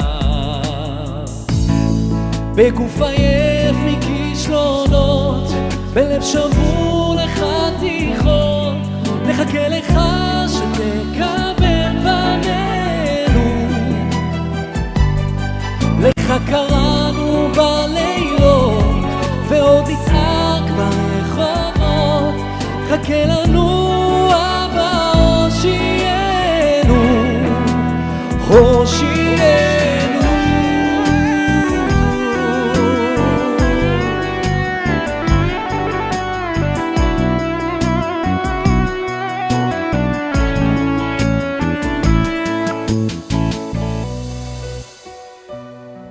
בגוף עייף מכישלונות, בלב שבור לחתיכות, נחכה לך שתקבל פנינו, לך קראנו בלילות ועוד נצעק ברחובות, רחם עלינו אבא, הושיענו,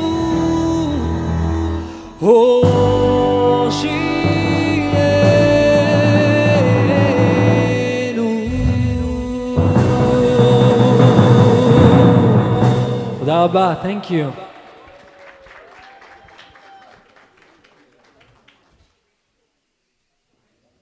Okay, so please have a seat. We are on live for at least 7 or 8 channels. Please take your seats.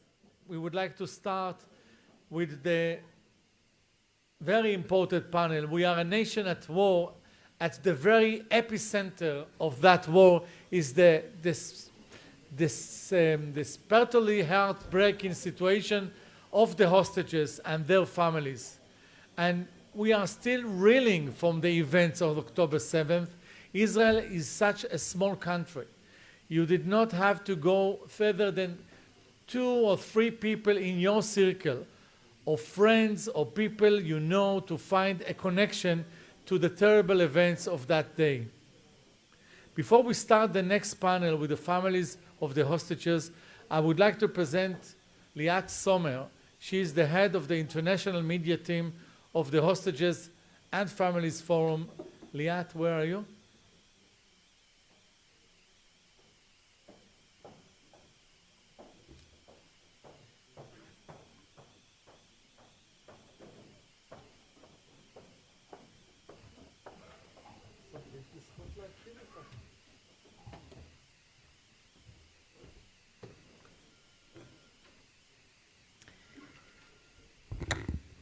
Thank you, Nitzan Chen and Tal Marom and Susie for having me here tonight.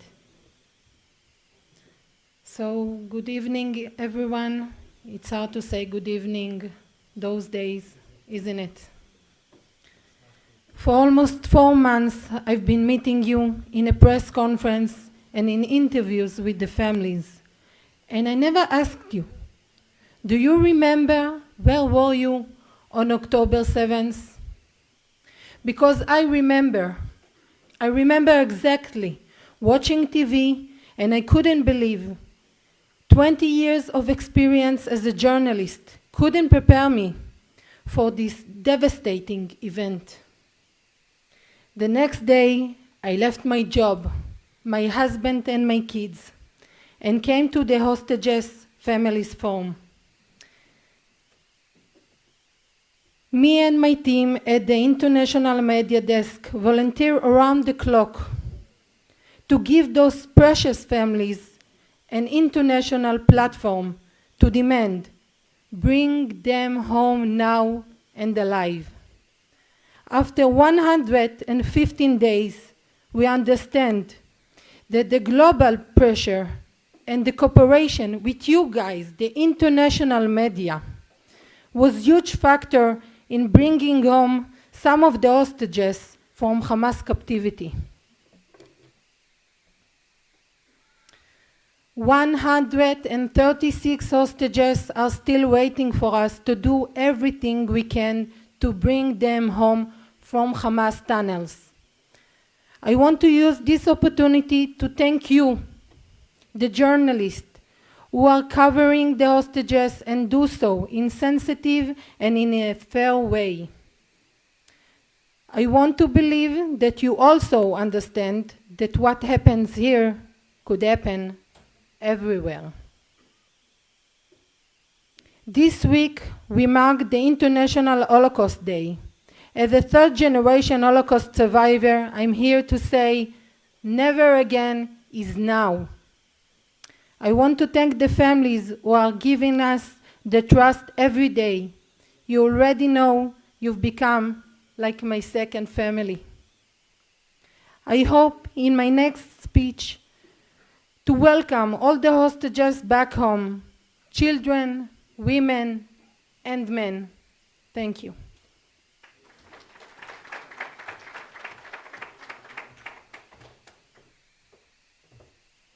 Thank you, Liat, for the wonderful job that you are doing. It is inconceivable to understand what these families are going through, and so it with a real feeling of humility that I would like to thank the families for coming to talk to us tonight. And Joel Rosenberg will now lead the panel. Joel, where are you? Please.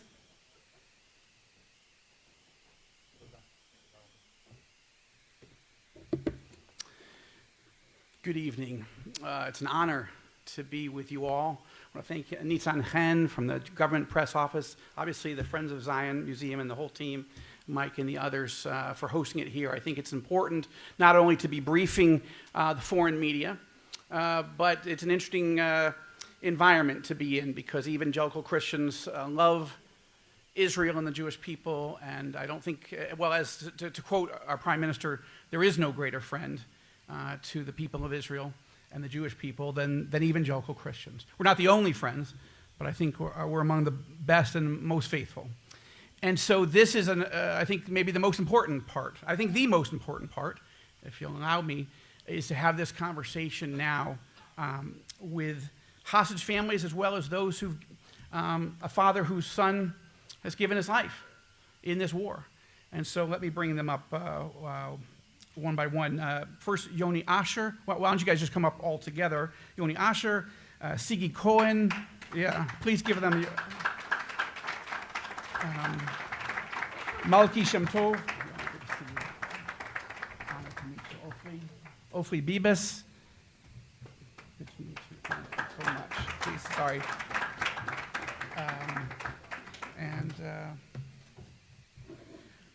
So thank you. And Gidon Bayer, thank you. And we will have translation. Yes. My Hebrew's not good enough. Look, this is a difficult panel to have, right? Each person deserves an entire program just about them and their family and their situations. And but we want to give you as foreign journalists an opportunity that you may not have had, at least to meet these five and hear a little bit of their stories. And I hope it will inspire you to do what I want to do. If you will allow me, I'm inviting you to come on and do more media with Christian media. I'll come to your home, we'll bring the crew. I know you're exhausted by all this, but I know it also gives you purpose to tell the story. Otherwise, you're just going to, I know I'm talking to a number of you, you feel like, well what can I do? I want to start as we begin, just some context. So I'm an evangelical Israeli, and I get enormously frustrated by media bias, but I decided a number of years ago I was either going to have an aneurysm by being angry every single moment of every single day. Not that you're all guilty of bad coverage, I'm not saying that, but there's enough out there that it's enormously difficult.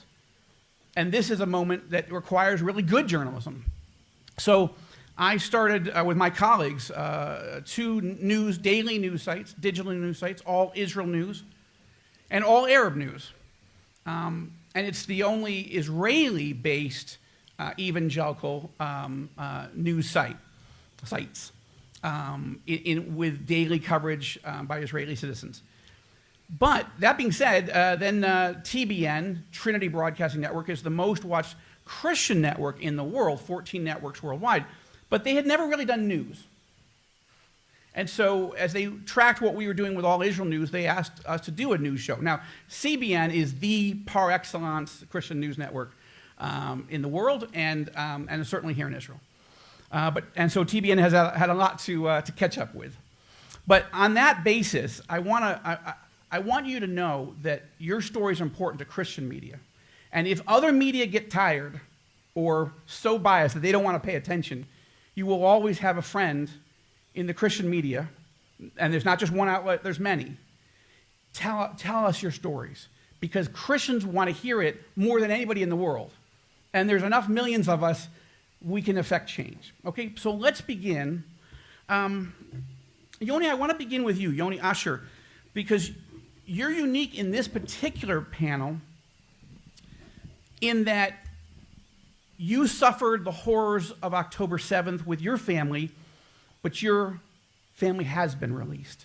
Would you just take a few minutes and share what happened for your family on that day, and how are they doing? What are they saying now that they're out?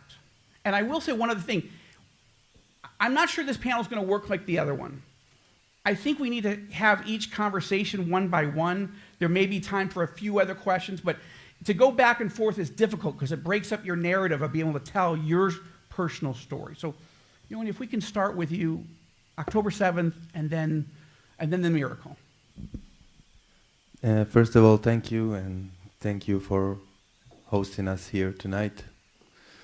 Like you said, my wife and 2 young daughters, Raz and Aviv, which are only 5 and 3 years old, from this January, were taken hostage on October 7th, and on November 24, they got back on the first deal at the first time. And the fact that I'm sitting here with parents and brothers of people that are still there is very difficult to me. On October 7th, my wife and 2 daughters were visiting their grandmother in Kibbutz Nir Oz. We are living in the Sharon area, which is in the center of Israel, and I wasn't with them. My wife went out without me, and they spent the night. And at the morning, when the alarms started, and my wife and I talked on the phone and on WhatsApp, and around 10 we got disconnected. I couldn't reach her anymore, and things started to get harder and harder. As I watched the news, I saw the horrific massacre increasing and the number of casualties increasing, and I knew that this is not the usual, as much as you can say, usual situation. And I couldn't reach her. Like I said, I talked with hundreds of security people, with hundreds of reporters, foreign and locals, all during that several hours. And I even managed to locate her mobile phone using her Gmail account, which was open on my laptop, and it appeared in Khan Yunis. I didn't know at that time if the phone is there without my family and whether it's real kidnapping. But as time went by and as I saw that I can't manage to get someone there to rescue them, and there is no one who can get there, not the army or not the police, not anyone. I went on to the media and spoke on the news and gave my phone number on the news and gave their photos and gave their details. After, I think it was 5 p.m., Hamas released a video using TikTok. That video got to me, and on that video I witnessed my wife, my older daughter Raz, my young daughter Aviv, getting kidnapped on a tractor with a cart, and Hamas. What was your reaction at that moment? I can't even imagine, but can you articulate that? Well, seeing your family getting taken by Hamas terrorists, screaming Allahu Akbar all around, after all those hours, which you are hoping they will somehow be rescued. I told you that earlier. It can't be described in words, unfortunately. This option does not exist. I can only say that literally all the energy ran out of my body that moment, and it's a moment that transcends space and time and above all logic. And I had to really quick recover, because I understand that I am the only one that can fight for them, because they were kidnapped along with their grandmother, my mother-in-law, and my father-in-law, Gadi Moses, who is still there. He's not blood related because he's my mother-in-law's spouse for 20 years, but my daughters called him Grandpa. So for us, it's another family member that is still there. Then your mother-in-law was then you found out. Yeah, about 10 days later, we got announced that my mother-in-law was killed during the abduction in a shooting incident. My wife was injured in that incident, and she had splashes of shooting, splitting of shooting in her back. She lost a lot of blood. During the captivity, she was stitched with no substance in front of my daughter's eyes. She managed to keep them together even though there was immediate danger that they will be separated. At some point, one of the Hamas terrorists took my older daughter Raz on his hands and started walking, while my wife and the other hostages on that cart. And for a few moments, she thought that she lost her for good. And afterwards, in very much lucky situation, one of the hostages saw that terrorist walk in with Raz, my older daughter, on his hands, and they were shouting at him, "Give us the girl, give us the girl." And while they are driving, she almost fell from my wife's hands, but he some kind of threw her. And from that moment on, they were together. And for 49 days, my hero wife, injured, scared to death, transferred one time in the middle of the night, fearing they will be lynched, kept them together and managed to give them the feeling that the people who are holding them is not the evil person that kidnapped them.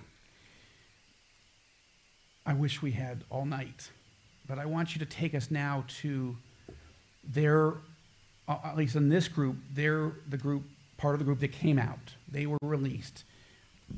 What can you tell us about what they're telling you, what they experienced, how they're doing? I know some of that is private. I respect that. But what can you help us understand? Because so few people have met a dad whose wife and daughter have been released. Well, you need to separate between the little girls to my wife, because the little girls have no idea what Gaza is, what hostages means, what war means. They don't know these words. They have their own language. They know that evil people took them with guns. They saw it. You can't deny it. So there are difficulties. We are dealing with some nights that includes waking up. Sometimes they are overreacting. And my wife, after losing her mother and her brother, who also got killed on that morning, is only now have the time to mourn her relatives, because during that time in captivity she had no time. She was automatically functioning, and it's very difficult. It's each day for us. It's October 7. For each one of us, me and my wife, it's different, but we are remembering all the time, and I have flashbacks all the time from October 7, from the 49 days, and my wife as well. So the coping is not simple, but like I said, as long as there are still people there, this is a rich man's problem. Yeah. Thank you so much. Sigalit Cohen, Siggy, we've not met before, but I and you don't have to keep looking back at me, but would you talk about Elia, talk about who he is, talk about what you're going through, what you know at this point? Elia is 26 years old, very handsome man, you can see. I've seen the photos. He's a marketing person. He loves lives. He loves to dance. He travels all over the world with a lot of friends. He's the stick of the friends. Everyone wants to be near him because he's very warm man. He have a big heart. A very loyal girlfriend, Ziv. They were together at the Yes. music festival. Yes, they go to the music festival, and at 6:30 they heard the alarms, and they run away from the party, from the Nova party. They go to shelter in Kibbutz Ra'im, and they wait there for help. And after in an hour, they heard two vans with loud music, Arabic music. The terrorists came to this shelter, and they came in and start to throw a RPG and live fire and wounded. And then in this shelter, small shelter, was 29 people, and most of them were murdered. Some of the bodies that killed there are felt on Ziv, the girlfriend of Elia, and she was under those bodies for more than 3 hours, not moving. Her face was on the ground, and she just looked like she's dead. And Elia was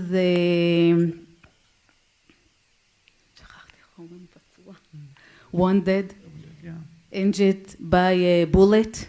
In his leg, is that correct? In his leg? In his leg, yes. He felt on the bodies, and then the terrorists came and took him to the van. And we have a picture from Gaza that said Israeli prison is in Gaza. Ziv survived, and I've seen her on television programs, including I think in London, at least. So she's telling the story, you're telling the story. How are you doing? How is she doing? And is there anything that you know? Has there been any reports from intelligence or anything that gives you a sense of Eliah's status? From this day? Yeah, well, since then. 115 days now. How are you doing? We'll start there. It's a nightmare. I don't sleep at all. I'm not eating, I'm not sleeping. I'm trying to do everything to know where is Elia, what happened to him. Nobody see him. I interview everywhere that I can do. That everyone in all over the world will know this story and the story of 135 more hostages. And it's very, very, very difficult. We have no breath.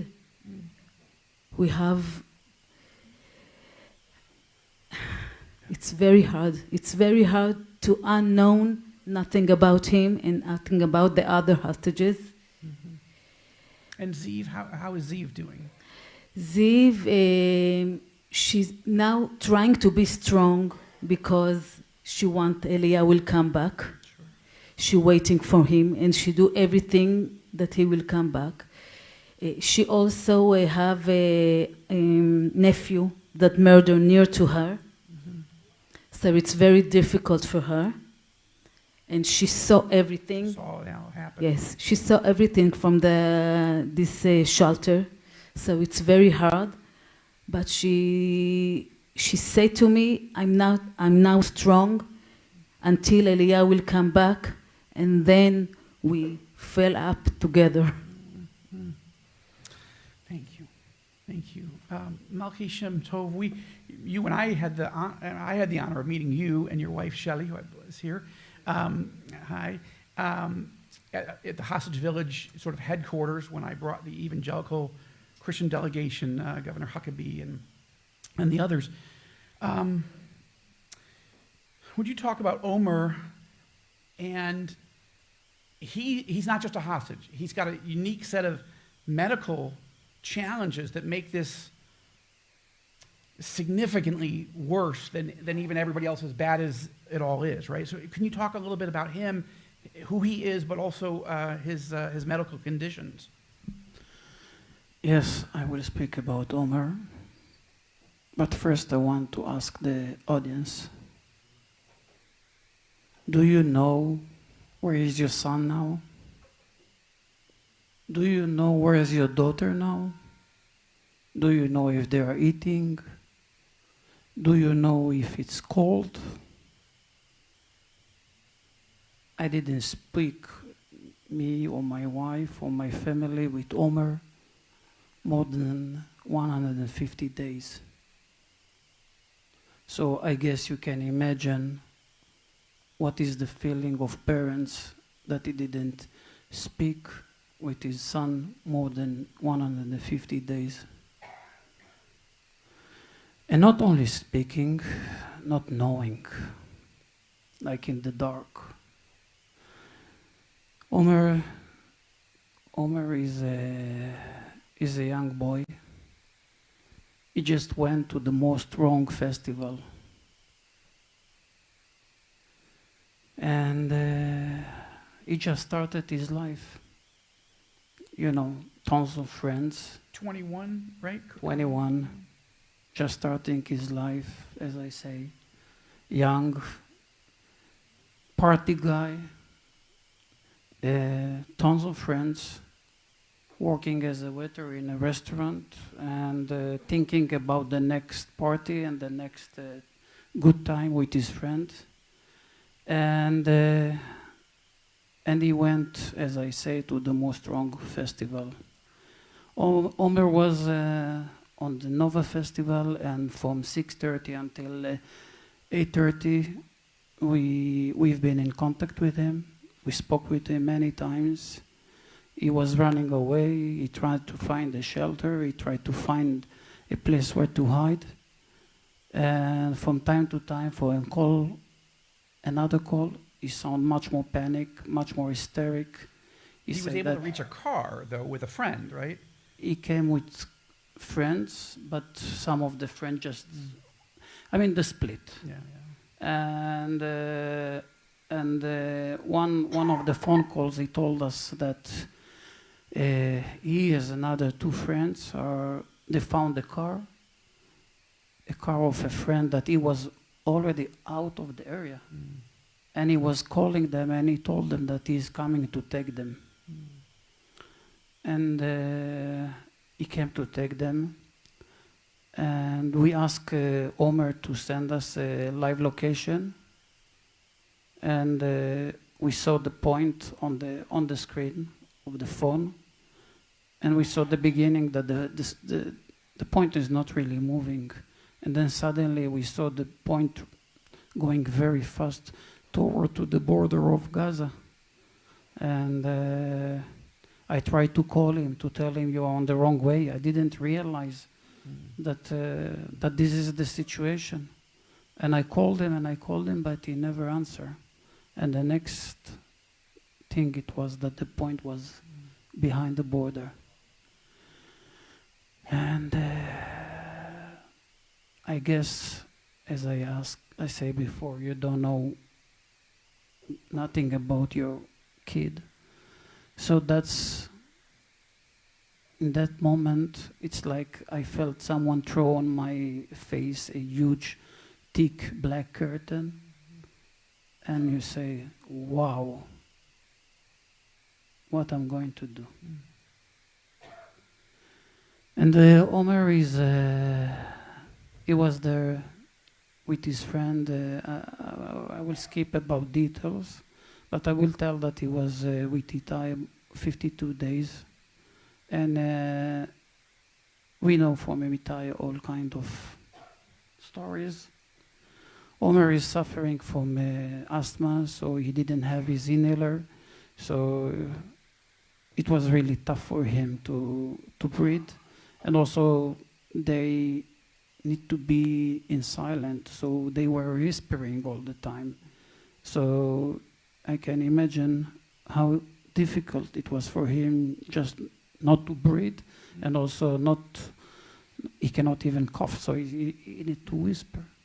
And Omar was also celiac, so he cannot eat bread, and what they give them over there, pita, labane, and bread, so he's eating what he's eating, his stomach itself. So we don't know nothing anymore after these 52 days that they've been together, and it's completely unknown. Thank you for sharing. When we met with you and Shelley was sharing about how she goes into his room every day just to pray, God, please, we need a miracle. Yes, we left the light and the fan in his room, and the room is still like he left it. And Shelley keeps telling, when he will come, he will fix his room. So we are waiting for him to fix the room. Okay. And we miss him so much. Yeah. And Ezrat Hashem, he will come back. Amen. Thank you for sharing. Ofli, Bibis, your family may be the most famous of, but there are many. But one of the things I think is important is that each of these families, every story needs to be told. Every story needs to be known. But yours is probably the most famous, or among them, because you're the aunt of two of the youngest hostages and the youngest in Kfir, these two beautiful red-headed children. Would you talk about your sister, your brother-in-law, these kids? What have you gone through? And I just want to give you an open-ended question there. Just to be correct, I'm Yarden's sister. Sorry, thank you. Shiri's sister-in-law and Kfir and Ariel's aunt.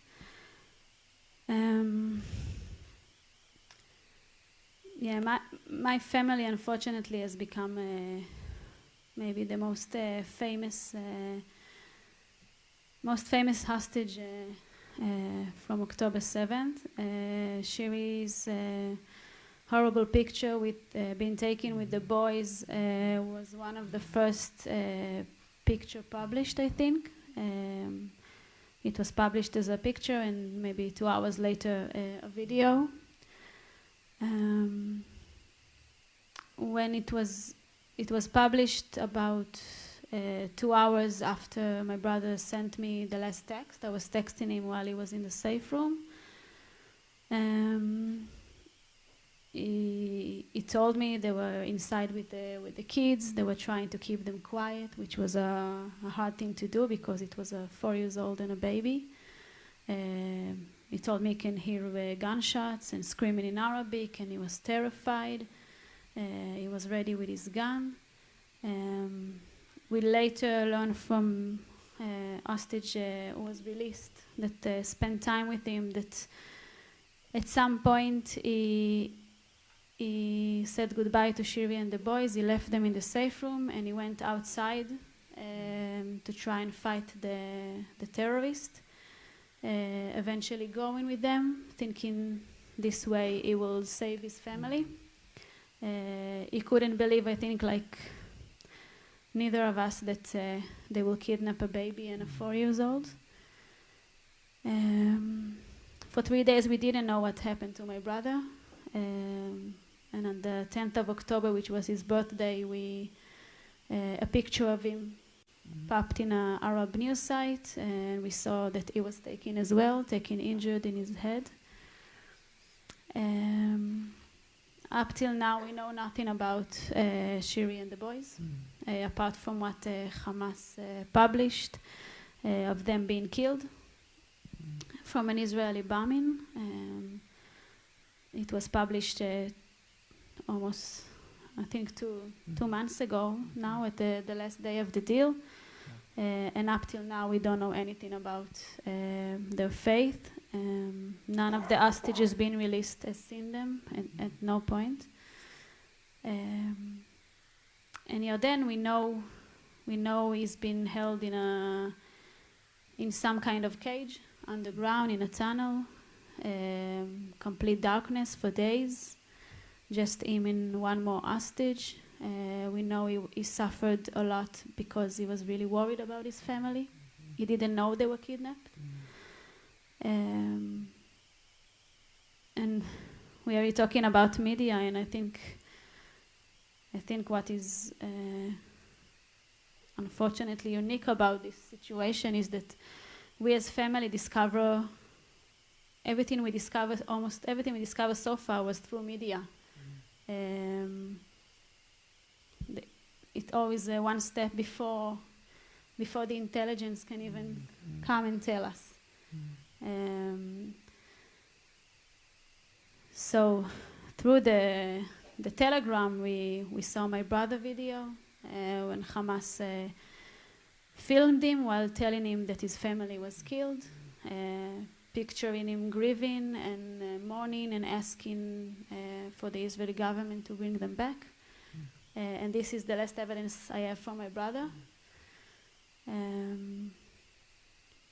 which left us really concerned, because I don't know how can anyone in a normal situation cope with this kind of information, and he has to cope after 50 days of being hostage and still hostage, away from us, from his family, not knowing if it's true. And I think we all share the same feeling that the most difficult is just not knowing. Yeah. Not knowing where they are, not knowing their condition, not knowing where they're coming back, not knowing how can we help, what can we do. We've been traveling all over the world, talking, delegations and media, and just trying to be their voice. Well, I want to thank you for that. Each of you have been so courageous, and I guess it's the mission, but and you've been so faithful at it, each of you, and it's been very powerful. And I hope that you could, will continue until we get them all back. I do need to shift because now we're going to talk to an Israeli whose son was fighting to get your loved ones home. And unfortunately, he gave his life for this country. Not Jewish. Gidon Bayer, your family is an extraordinary family, and I know English is not your main language, as neither is German or Hebrew for me. So, okay, so I have 4 sons. They all know Hebrew. I'm still the immigrant father that's not doing so well with that. So we're going to need some translation from Susie from GPO, but I do want to say you're from a German family. Your family before you came out of, not that they were involved in the Holocaust, but out of wanting to, you've said, and your family has said, to atone for German atrocities. And so how can we help Israel and the Jewish people? And for your son, who didn't have to serve, or at least didn't have to serve in combat, to not only serve in combat, but serve in a special forces unit, Maglan, would you tell us about Yulia and why he loves this country? Why do you love this country? Because your story became a big story when he was killed in combat, because most Israelis were like, wait a minute, a German evangelical family is fighting for us? Like, that's a big story. Thank you. Thank you very much.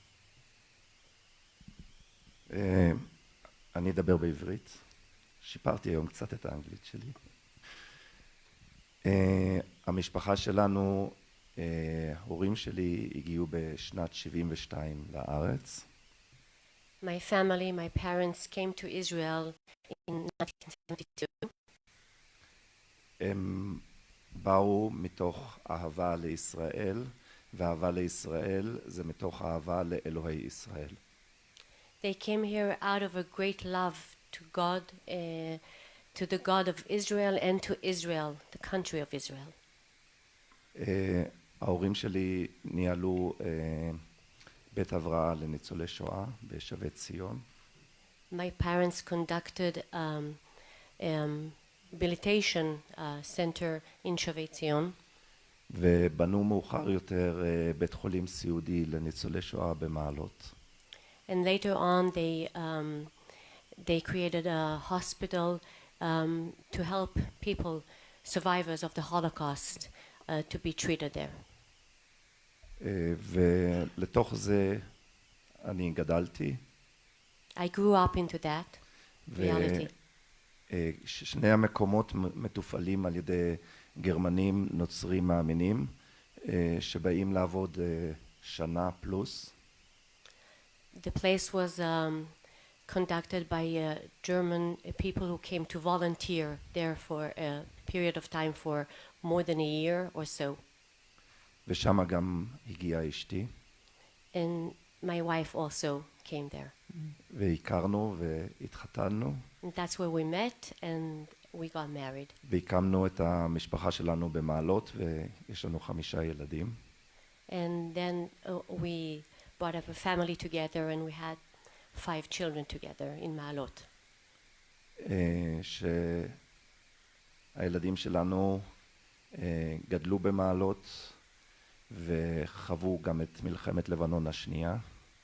Our children grew up in Ma'alot and they saw also the Second Lebanon War. שישבנו 5 שבועות במקלט והפגיזו אותנו. For 5 weeks we were sitting in the shelter while being bombed. ושהגיע הזמן ללכת לצבא, אז הבת שלנו, יש לנו 2 בנות גדולות, אחת מהבנות, היא אמרה שבזמן מלחמת לבנון השנייה, חיילים נלחמו בשבילה, שהיא עכשיו רוצה לתת גם את החלק שלה, וזה לא היה שאלה בשבילה. We have 2 daughters, and when it was time to recruit to the army, my daughter said that during the Second Lebanon War, soldiers, Israeli soldiers, were fighting to keep them safe. So now it was her turn to do that, to do the same. It was not even a question. וככה 2 הבנות התגייסו, 2 היו בקרבי. So they both recruited and went to the army and served in special units. ואחרי זה גם 2 הבנים. And after that also our 2 boys. שאוריה גם היה ברור לו שהוא התגייס והוא התגייס לצנחנים. And then after that, Uriah, also it was clear to him that he would recruit to the army, and he recruited to the parachuting unit. ובמיון שהיה בצנחנים, בחרו אותו ליחידת מגלן. And he was chosen to the special unit Malan. ב-7 לאוקטובר הוא היה הראשון שהקפיצו ב-6:30 בבוקר. On October 7th, he was the first one who has been called for duty early in the morning. ואחרי זה את הבן השני ואת שני הבנות. And soon after that, our second son was called, and also our daughters. אוריה וצוריאל הם נלחמו בכפר עזה ובבארי.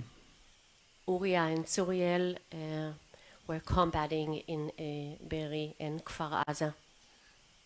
והיה להם מאוד ברור מה קרה שם ולמה יש את המלחמה הזאתי. It was very clear to them what was happening and why this war was starting. צוריאל אמר לי בצורה מפורשת, אנחנו נלחמים בשליחים של השטן. Suriel told us specifically that they were at war with the devil's people. חסרה מילה באנגלית.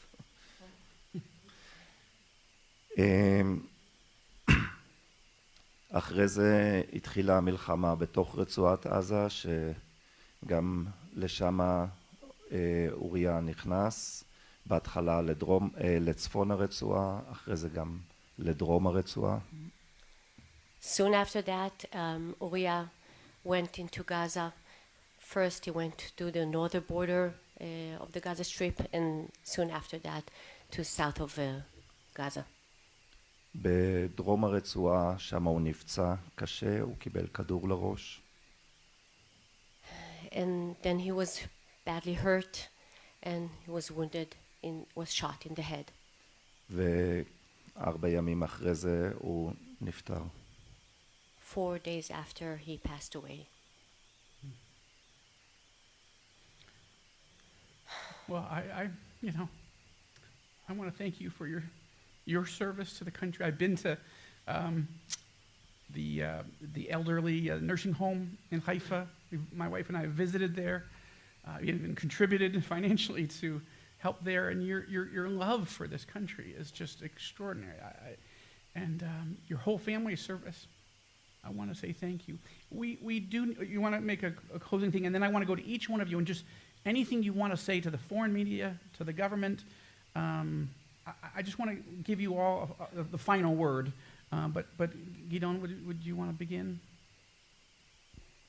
אם אתה רוצה לומר כמה מילים, בין אם זה לציבור, לקהל, לממשלה, כמה מילות סיכום. לא, אנחנו עשינו בגרמניה גם שבעה.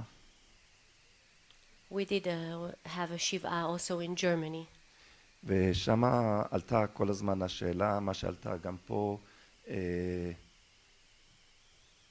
למה הוא התגייס? And the question that kept on rising was, why did he recruit? הוא יכול היה להתחמק. He didn't have to do that. He could have gone away with it.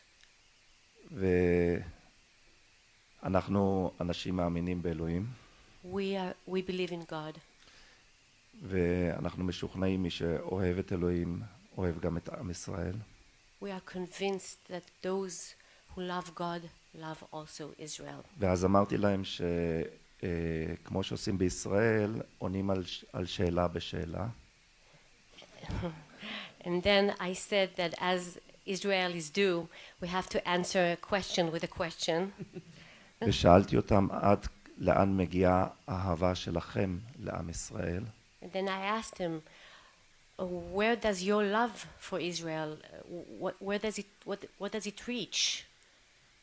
אני לא מבקש שכולם יתגייסו לצבא או משהו, אבל אני חושב שכן אפשר לשאול את השאלה, במיוחד בתור אנשים נוצרים מאמינים, עד לאיפה מגיעה האהבה שלי לעם ישראל. I don't think that everybody has to recruit to Tzahal, but I do believe that this question should be asked. To where does your love to Israel reach? לאוריה לא היה גבול. Uriah didn't have any boundaries about this question. Gideon, I just want to say, I know where your faith comes from. I think of the words of Jesus, of Yeshua, who said, a man has no greater love than to lay down his life for his friends. And as a fellow follower of Yeshua, I look forward to meeting you in heaven one day.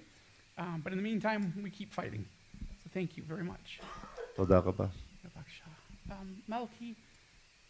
Well, I will say that it's become the mission of our life, the mission of all my family, in order to do everything to bring back Omer and all the other hostages. And we really do everything. Even if we will need to go to the moon and put a huge sign, bring them home.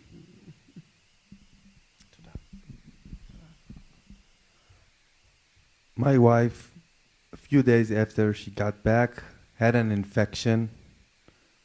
The doctors specifically said, if you wouldn't get back, you would died over there. The amount of antibiotics that they gave to her was not available in Gaza. So definitely she would died. And that stressed the importance of those people who are sitting here and the people who are there. Each minute is critical. There is no time to negotiate like a regular negotiation. There is no time for analyzing. The people, the media, the governments, the leaders needs to understand that each minute is critical, because a few more days and my wife would not got back.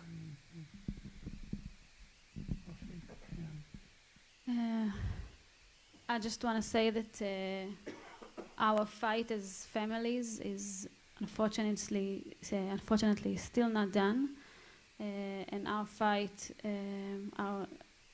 the fight of the Israeli government is against Hamas is not done, and we need the local media and the international media to keep the subject alive, to keep it on the news,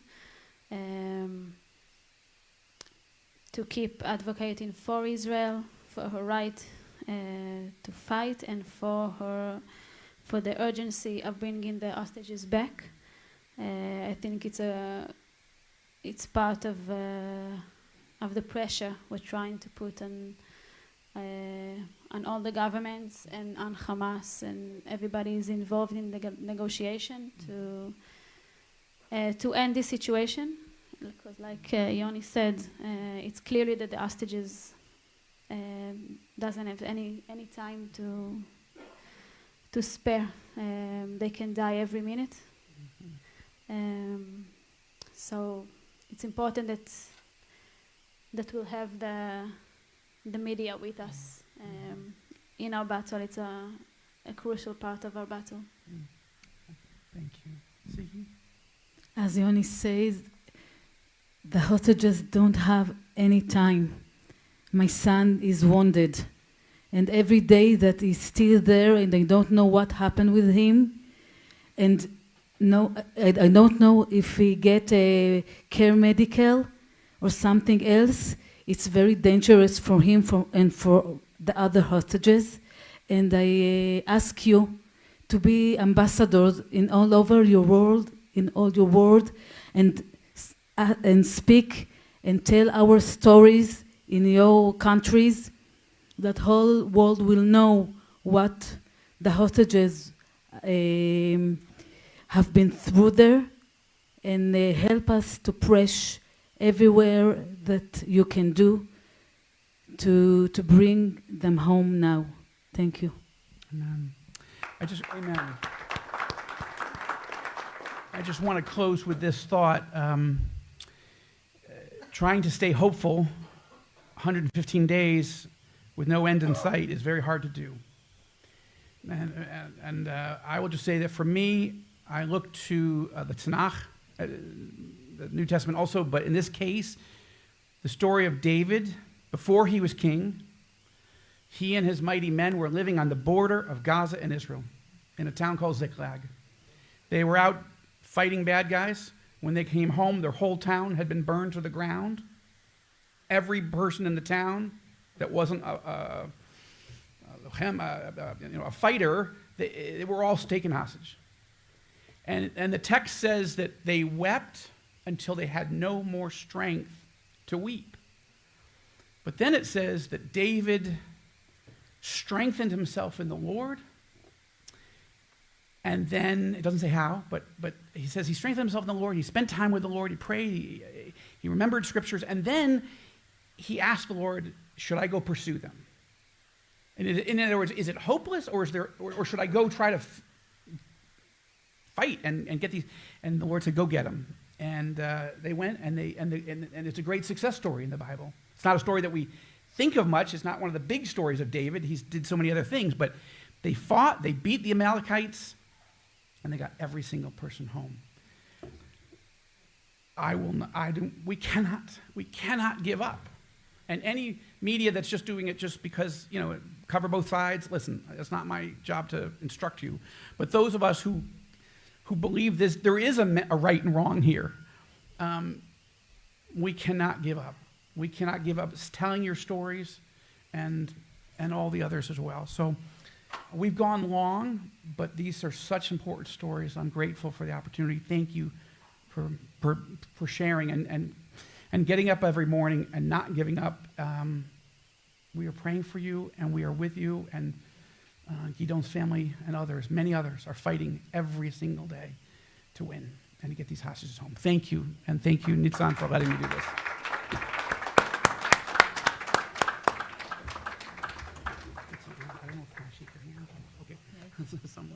Don't feel comfortable.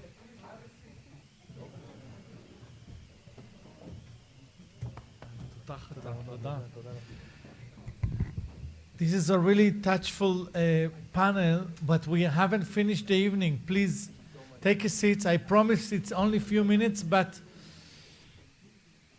we would like to end this evening with a special song. The Israelis probably familiar with Naomi Shemer, and her song "Let It Be," Lu Yehi in Hebrew, plays along together with the soldiers fighting in Gaza for the last 3 months. So let's take 2 minutes with Ariel Cohen, who will now sing iconic poet written in the wartime by Naomi Shemer.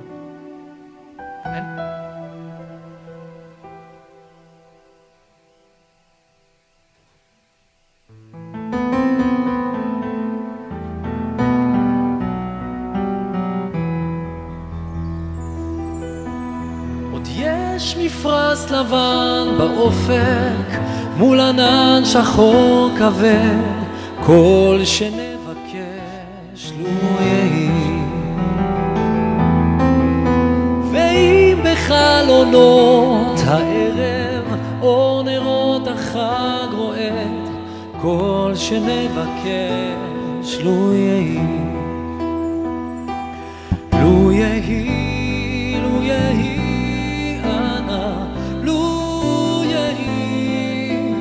כל שנבקש לו יהי לו יהי לו יהי אנא לו יהי כל שנבקש לו יהי אם המבשר עומד בדלת תן מילה טובה בפיו כל שנבקש לו יהי אם נפשך למות שואלת מפריחה ומאסיף כל שנבקש לו יהי לו יהי לו יהי אנא לו יהי כל שנבקש לו יהי, לו יהי, לו יהי, אנא לו יהי, כל שנבקש לו יהי. ואם פתאום יזרח מאופל על ראשנו אור כוכב, כל שנבקש לו יהי. אז תן שלווה ותן גם כוח לכל אלה שנאהב, כל שנבקש לו יהי, לו יהי, לו יהי, אנא לו יהי, כל שנבקש לו יהי. Let it be, let it be, oh let it be, כל שנבקש לו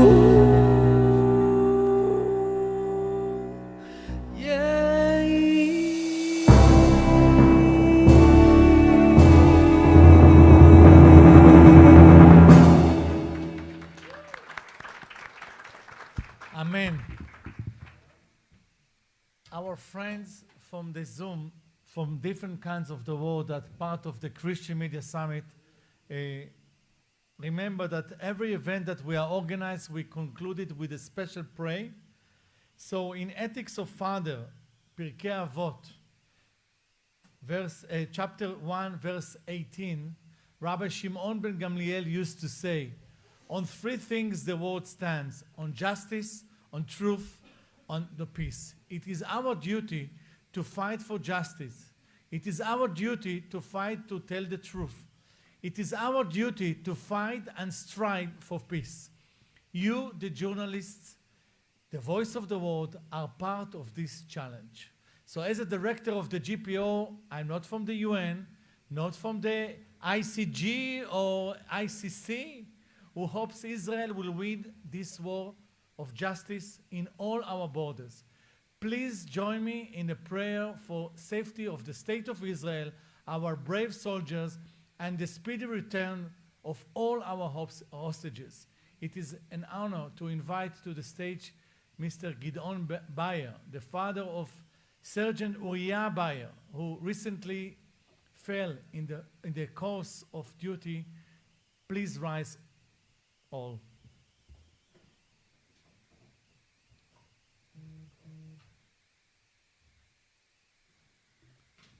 איפה אריאל? גם פה?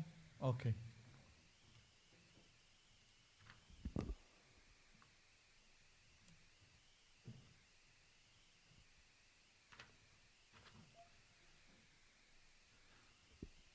Our Father in heaven, in Jerusalem, we stand united, please, louder, praying for peace. Return our love once so brutally taken Gaza. Console the families and protect our soldiers fighting for peace in our land. Grant wisdom to our leaders. May this land symbolize unity in challenging times. Let us pray for the families of the brave who are refugees in this home. Grant them tranquility, strength, and resilience. May them return home strong in body and mind. To this time, together, be blessing for all nations. Amen. So I wish you all a good evening and I hope that you will continue to carry truth and justice with you wherever you go. Shalom, shalom, and God bless us. Hatikva.